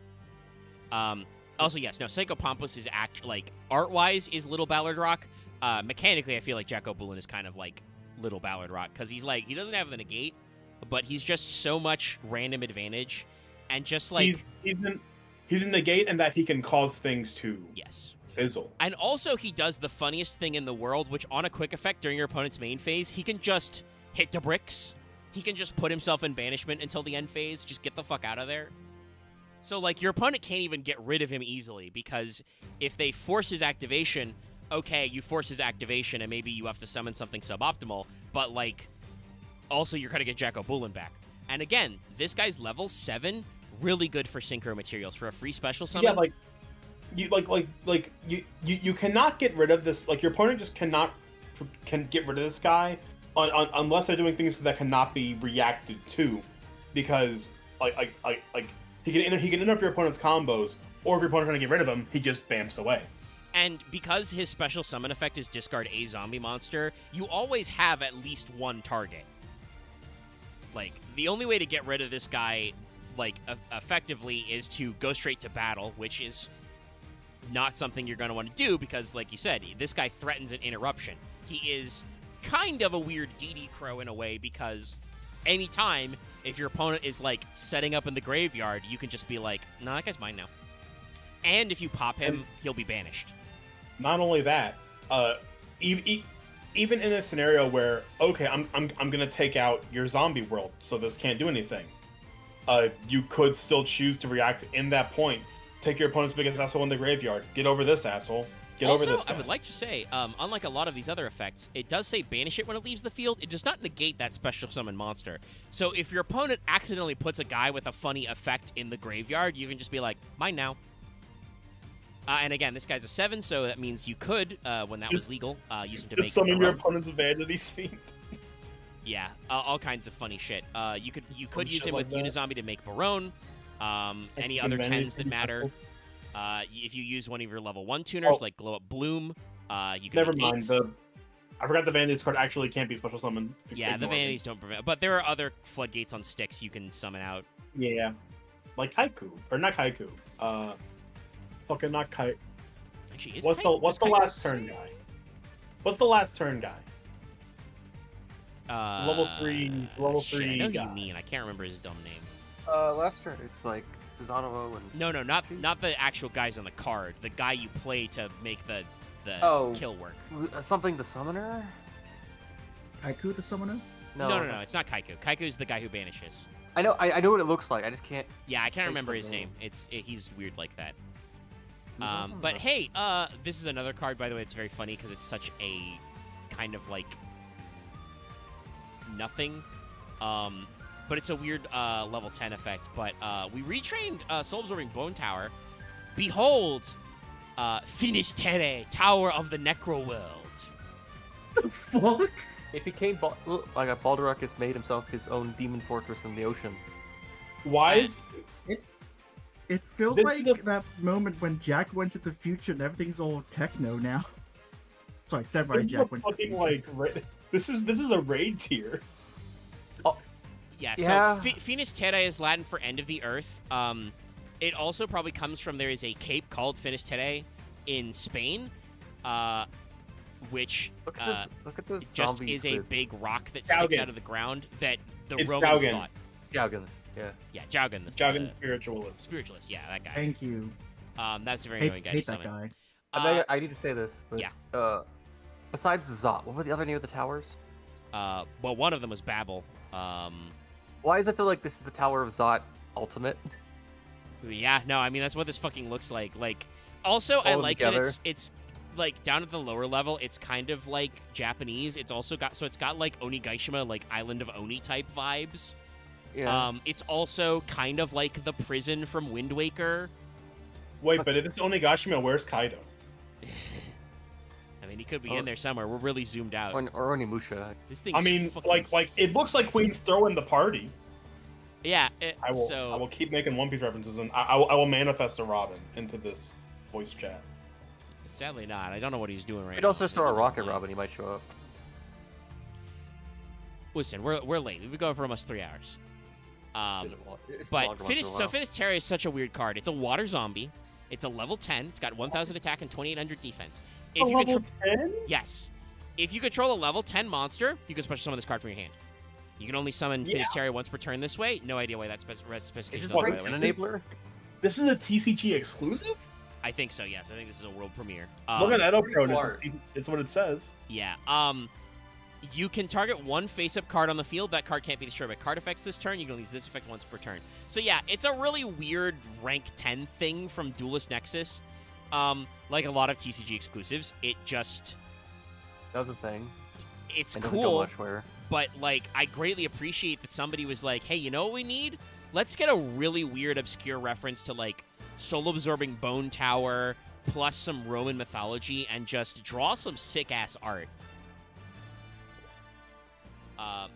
And actually, I do believe that one of the I know for sure there's a level 10 Shiranui synchro, and I'm pretty sure one of the Red Eyes synchros is a 10 as well. So like, Let's look possible. up some level 10 zombies. like I think there are guys. There are currently 8. Oh, yeah, there's one level 10 zombie that everyone should know. Which one? The fruitiest lord alive, Eldritch. Oh, right. Eldritch is a 10, isn't he? Yeah, no. Well, I know you. Daigabochi. I know you already played like rank 10s in Eldritch anyway, so like Finisterre is probably not that terrible. I have never seen this card in my life before. Supersonic Skull Flame. Oh yeah, that fucking guy. Show me. But yes, there is a Shiranui level rank. There is a Shiranui Synchro 10, and Red Eye Zombie Dragon Lord is a 10. Yeah, so like there with Eldritch being a 10 as well, there's ways to summon this card. I just think that when this came out in like 2022, 23, it is mostly Eldritch. Like there are 8 results, and 3 of them are Eldritch. yeah, it was Duelist Nexus in 2023, so it's been about a year since Finisterre came out. I just don't think people are playing zombie decks that can like use it. But I mentioned this before when it was like, oh yeah, Eldritch. Eldritch, I know for a fact already, because they don't need their extra deck anyway, already runs rank 10 trains as just a way to kill. This guy is another funny. 10 you can summon is not terrible. Not only that, like just being able to say, hey, you can't kill my Eldritch, die. No, you. But speaking Mega? of cards that are good, what's up? I think I've had an epiphany. What's up? If you want to become the greatest Red Eyes player, you must become the greatest zombie player instead. I mean, I already mentioned that I have played the Synchro deck with the Red Eye Zombie. It's good. I actually It probably hasn't come out as much when I've been talking about it, but I also really like the Ballard Rock Zombie World Synchro deck. Like, I think Zombie Synchro is very fun. Oh, this is the this is the Tatsunekro this is Immortal version, Dragon. Dragon. So this is the Coral Dragon version of Tatsunekro. So Immortal Dragon. Yeah, I didn't get it at first until they said it in the trivia, but now you see them blown up. Bones have also gotten larger. Yeah. But yeah, no, this is just the zombie version of Coral Dragon. Quite. If you put them side to side, it's like Digimon it's like a Digimon version, like where one's just like a few malnourished. It becomes the undead version. They have inversed the stats, so it is definitely intentional. They know what they're doing. Yeah, and like we've said before, this is a long-running theme with zombies is to literally make undead versions of other cards. Yeah. Let's show you. This is meant to be Tatsunekro? Yes, this is Tatsunekro grown up because Coral Dragon is Tatsunoko grown up. Coral Dragon is a grown up Tatsunoko, so Immortal Dragon is a grown up Coral Dragon. Okay, good, because I saw him and like blown up like this. I could see the details. I was like, wait a second, this is just Tatsunekro. Yeah. So Immortal Dragon is play with the fish. Doc. Zombie Synchro Tuner. So he is a Synchro Tuner just like Coral Dragon. Level 6. 500 attack, 2400 defense, big booties. Technically, and this guy can just foolish a zombie and he gets that level. Or the difference in the original levels of that monster and this card. So if you send Finisterre, he becomes a 4. Yeah, which is pretty good. So yeah, Immortal Dragon says during your main phase, you can send a zombie from your deck to your graveyard, as mentioned, and then its level becomes the difference between its original level. So this is a Synchro Tuner that level fixes. Great. Also, a Foolish Burial for zombie monsters. Great. And then when your zombie monster is destroyed by battle while this card's in your graveyard, you can special summon it, but banish it when it leaves the field. You can only use each effect once per turn. So just like this guy's a great extender for zombie synchro. Like, he's just more extension. And he's a 6 that's not locked to Plague Spreader. I'm amazed. I'm just amazed at how fucking large either of them are. Actually. They're pretty big guys. And we have one more, because I'm pretty sure we talked about all the Red Eyes synchros, even though they weren't related in the Red Eyes episode. Sorry, please hold. I've accidentally clicked Save As, and now Chrome has got to work its brain. Hey, careful about who you make fun of in the past life. Yeah. There's a lot of funny Yu-Gi-Oh ones you can do, but this is their new Sync 8. This is Skeleton Dragon Felgrand, or if you're in the Japanese, Kyogairyu Felgranto, Giant Skeletal Dragon Felgrand.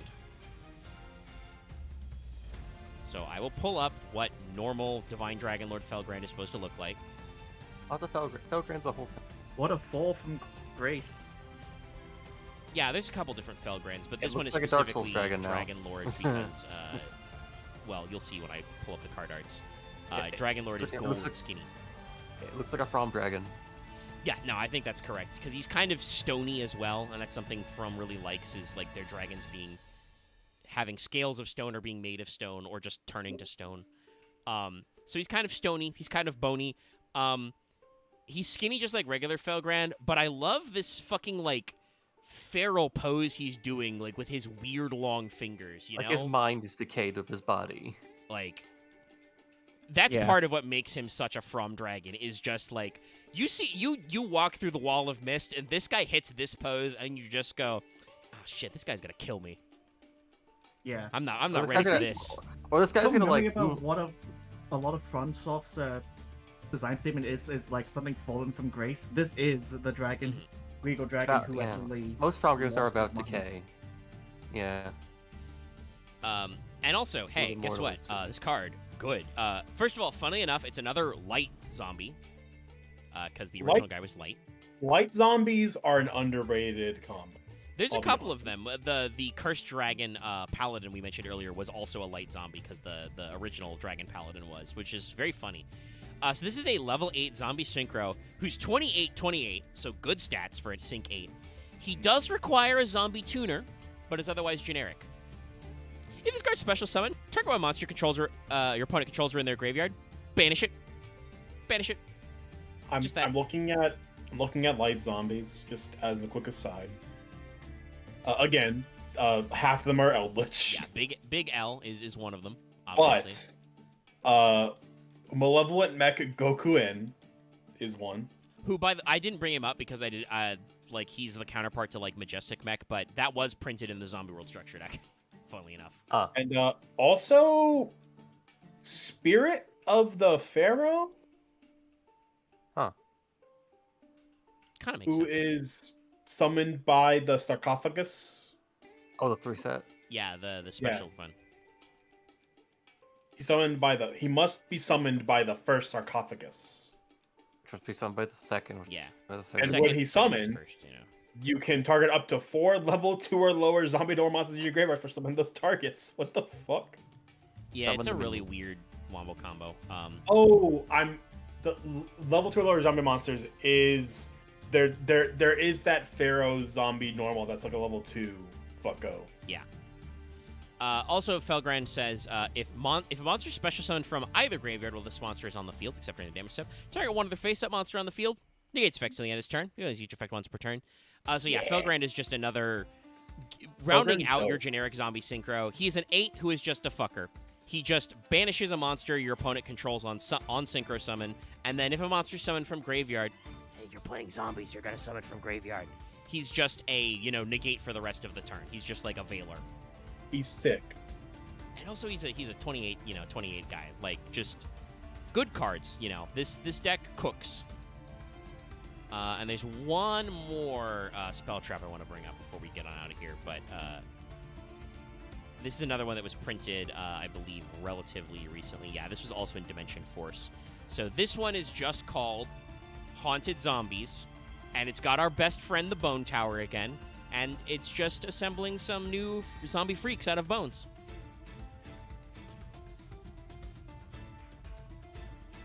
Oh, what the fuck? Yeah. I do kind of like just like you mentioned earlier, just the odd just the odd kind of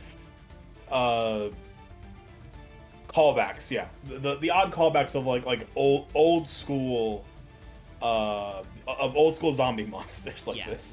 Like I don't know how they do it. Like, I don't know if it's just that the art team are just such fans of Yu-Gi-Oh now that they like go back, or like honestly, it may just be that Konami has like a fucking like resource library for their artists that are just like, hey, we're doing some cards. We want to look at some old shit. What do you got? And it's just like, here is our, like, HD photo scan of every card we've ever printed. Go nuts. And people are like, ooh, Soul Absorbing Bone Tower, Like, it's probably a little column A, column B. Like, some Konami execs are probably like, oh, we're making some zombie cards. What should we do? Ooh, let's bring back Bone Tower. That's a card people remember. And, no matter what, it's hard to make people remember because, like you said, like Bone Tower is by no means meta, but it's just one of those cards that is just such an iconic pseudo win con that like once in a blue moon you're gonna run into some fucko trying to run Bone Tower Turbo. It's a deck that you always know is like, there's that one guy at locals, there's that one guy who submitted to, Table 500 or Sub Replay Friday, there's that one guy you run into on a bad day on Master Duel Ladder, and you're just like, is this guy running Soul Absorbing Bone Tower Turbo? Look, I'm that one guy, except instead of Soul Absorbing Bone Tower, I'm playing Exodia Quasar. That's my pet deck of bullshit. That's a funny one. Haunted Zombies, another one of your classy, zombie-themed traps. It's a normal trap.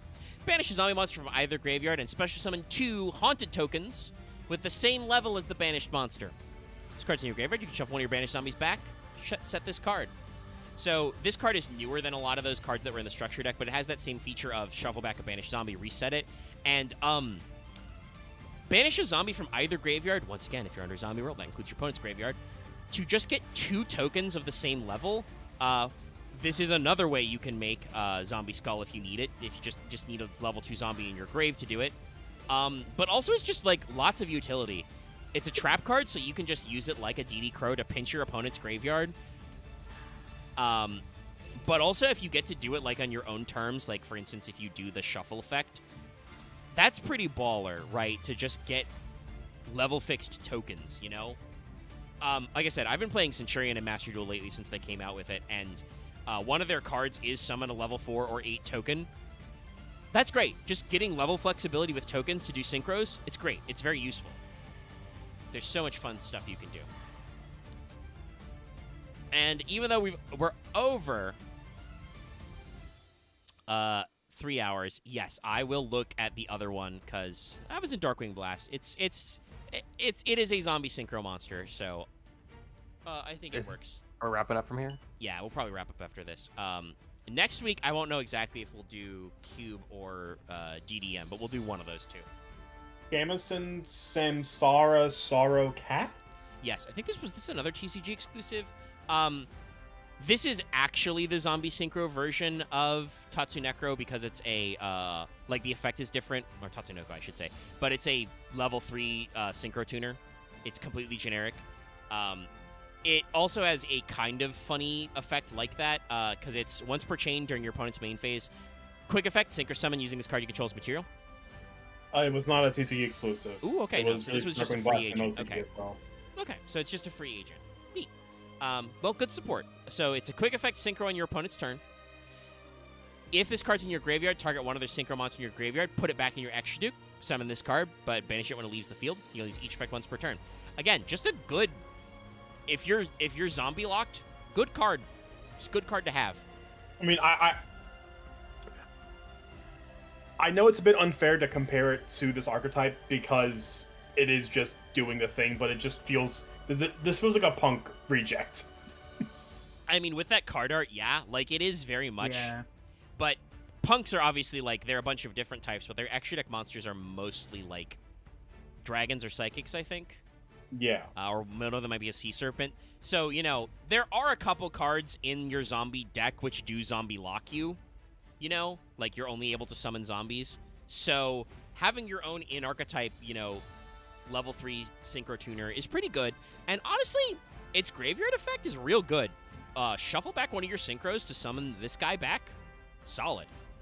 Because you have a lot of guys that can execute effects on synchro summon. And also, like I said, this is very funny to do on your opponent's turn. Once again, if you could play Barone, like she's banned in the TCG, but is still available in Master Duel, if you're like, you know, for the rest of this turn, you're locked to zombies, summon Jacko Bulan, summon Samsara Sorrow Cat, quick effect on your opponent's main phase, make Barone. Or make any 10 that you want, actually. If you can get a level 5 on the board, you can make an 8.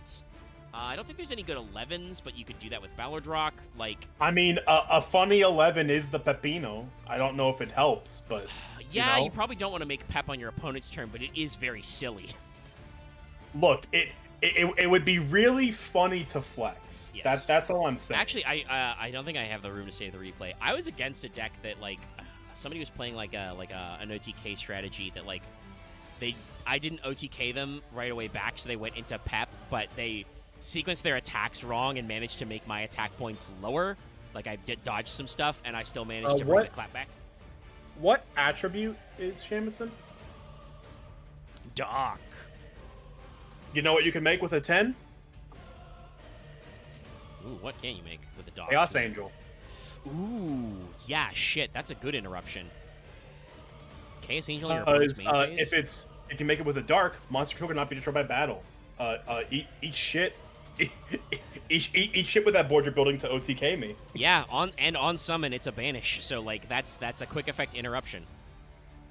No, that's great. Also, actually, once again, if you're not zombie locked, if you have another 3 and another 3, never mind. It is a non-tuner lighter dark monster, so Jacobolin wouldn't work. But you could probably still make it work. Yeah, I mean you could still. You're find playing another zombies. 7. You have dark monsters. Yeah. Another funny option: if you have a 3 and another 3, Trishula on your opponent's turn. Also true. Like, this is a card that's just like, again, just a good piece of support they gave zombies. Like, I don't know who at Konami likes to rep zombie synchro, but somebody is going to bat for these cards, and they get occasionally good shit. And it's funny, but they're a good solid deck. But yeah, like I said, we'll probably start rounding it out after here. We've gone for 3 hours, big long episode, but lots of zombie stuff. This is an archetype review where we're like we have a consistent list. Yeah. it's the Zambo Schlambo Yeah, Slambo I just assembled like 20 something zombie cards, and I was like, so these are the cards that were new in the first structure deck. I mean, These look, are the cards that are new in the like, second structure deck. One last I can think of right off the top of my head that we didn't discuss is Shinobi Necro. Like that's another modern zombie support card that just is just an auto include in every zombie deck. Oh yeah, that's another also, zombie. Samurai Skull, another one. Yeah, right? Samurai Skull. We may have mentioned Sam Skull in the Shiranui episode because he's kind of related. But you're right. Shinobi Necro is probably another card I should have thought of, but he's just another good level 2 tuner. We can pop him up for like 2 seconds and yeah, and, like, I'll show him with card text so people can like pause the video and read along for the main effect. But he's another zombie tuner too. Speaking of those guys, and he has an effect to special summon him from your graveyard, sorry, you can draw a card and discard one if he's on the field, and then if he's banished face up, you special summon it back. Sorry. So, it's genuinely impressive how we talk about how some decks have just become a soup of cards. Zombie is that way. Where there will be like archetypal zombie cards that you can build around like Shiranui. But the zombie deck is like Shinobi Necro, Jacobolan, Mazera Al Ghul, Gozuki Mezuki, the Necro Banshee, Ballardrock, Zombie World. It's one of those weird cases where, like, much like when we talked about starting this, right? About, like, the yokai type. Yeah. Like, how that was, like, yes, they were typed yokai, but the GX manga is weird, so, like, that doesn't necessarily mean anything. Zombies are a type that are effectively their own archetype. Like, there are just good generic zombie cards. It's kind of like how Dragon Link is a deck, right? Where just like, or how like worms are kind of a thing. Even going back, Worm has its own separate archetypes. They just happen to mesh pretty well. I mean, even going back to the beginning of zombies, Pyramid Turtle was like the original. Like, I would go so far as to say that Pyramid Turtle was the first existence of a card. Like, no, this is making the super type an archetype. Yeah, that just made any zombie with, it's much like how Rekindling made any like fire monster, like any fire attribute 200 or less like relevant. Which just happened to be a theme with fire monsters because of Lavels. Yeah, but because of the way like Pyramid Turtle worked much earlier, any zombie with 2k or less defense could be special summoned by a searcher. It was 2003, so that was very common, and it just worked, and they've kept piling on the zombie support. So, like, zombies are just a deck that exists, much like how you can build archetype dragon decks, but you can also just take all of the best cards that are dragon type and put them together. Yeah, like Dragon Prime, Dragon Ravine, fucking... 7 Sacred Star Sword. Yeah. You know what I'm talking about. Sword of the 7 Stars, Sword of the Sacred Stars, whatever. Yeah, you can throw in some of your rockets in there, or their related, Dark Dragon Link monsters. You can play Seal's Pass, all that kind of stuff. So, like, there's a lot of fun stuff for decks in there. So, yeah, we couldn't hit every zombie card ever, but hopefully we've had a good time to look back. And I think it was good to do the Fail Portrayal art part because, goddamn, are there a lot of art callbacks. Like, really quick. More than I thought there were, but it's neat. So yeah, like I said, we'll figure out what exactly we're doing in the Fail Portrayal slot next week. Before we finish up, can I just say Shinobi Necro looks fucking sick. Oh yeah. Actually, we should talk about it. It's a Ninja Gaiden character. Yeah. Like, he's doing a moonbeam slash and throwing kunai made of bone kunai. This is Shriner Hiryu, risen from the dead, and he's still badass. Yeah, his right arm is super like it's pretty cool guy. I was gonna check the trivia, but there's no trivia page for this. But I was wondering with his banish effect if he's supposed to be related to who is that shinobi guy or ninja guy who banished himself? Strike Ninja? Yeah, Strike Ninja. I wonder if it's supposed to be like a callback to that because that guy had a long scarf. It is like a guy with like I think 1,000 less attack and 2 less level. So. Yeah, it's not quite the same, but it's one of those things that, like, it could be a reference or it could not be. But yeah, so Zombie's good. We'll be back for more. I did post the FP. Did you guys know this card could be searched by Dogu? Or Draguda di Corsica? It's very funny. I did post the FP poll, so your choices are up. I'll stop there. Yeah, Just, we'll get out of here. love Loth is already scooched off early to do other things because we've been here for 3 hours. But yes, DePaul is I had a suggestion to make, but we said it wrong. Okay. Yeah. I'll end the stream now. Sorry, I'm getting Goodbye, hungry out of focus. I've drank 2 bottles of water. Good night, everybody. Don't forget to like, comment, and subscribe. And like I said, check out Patreon for the poll. You redirect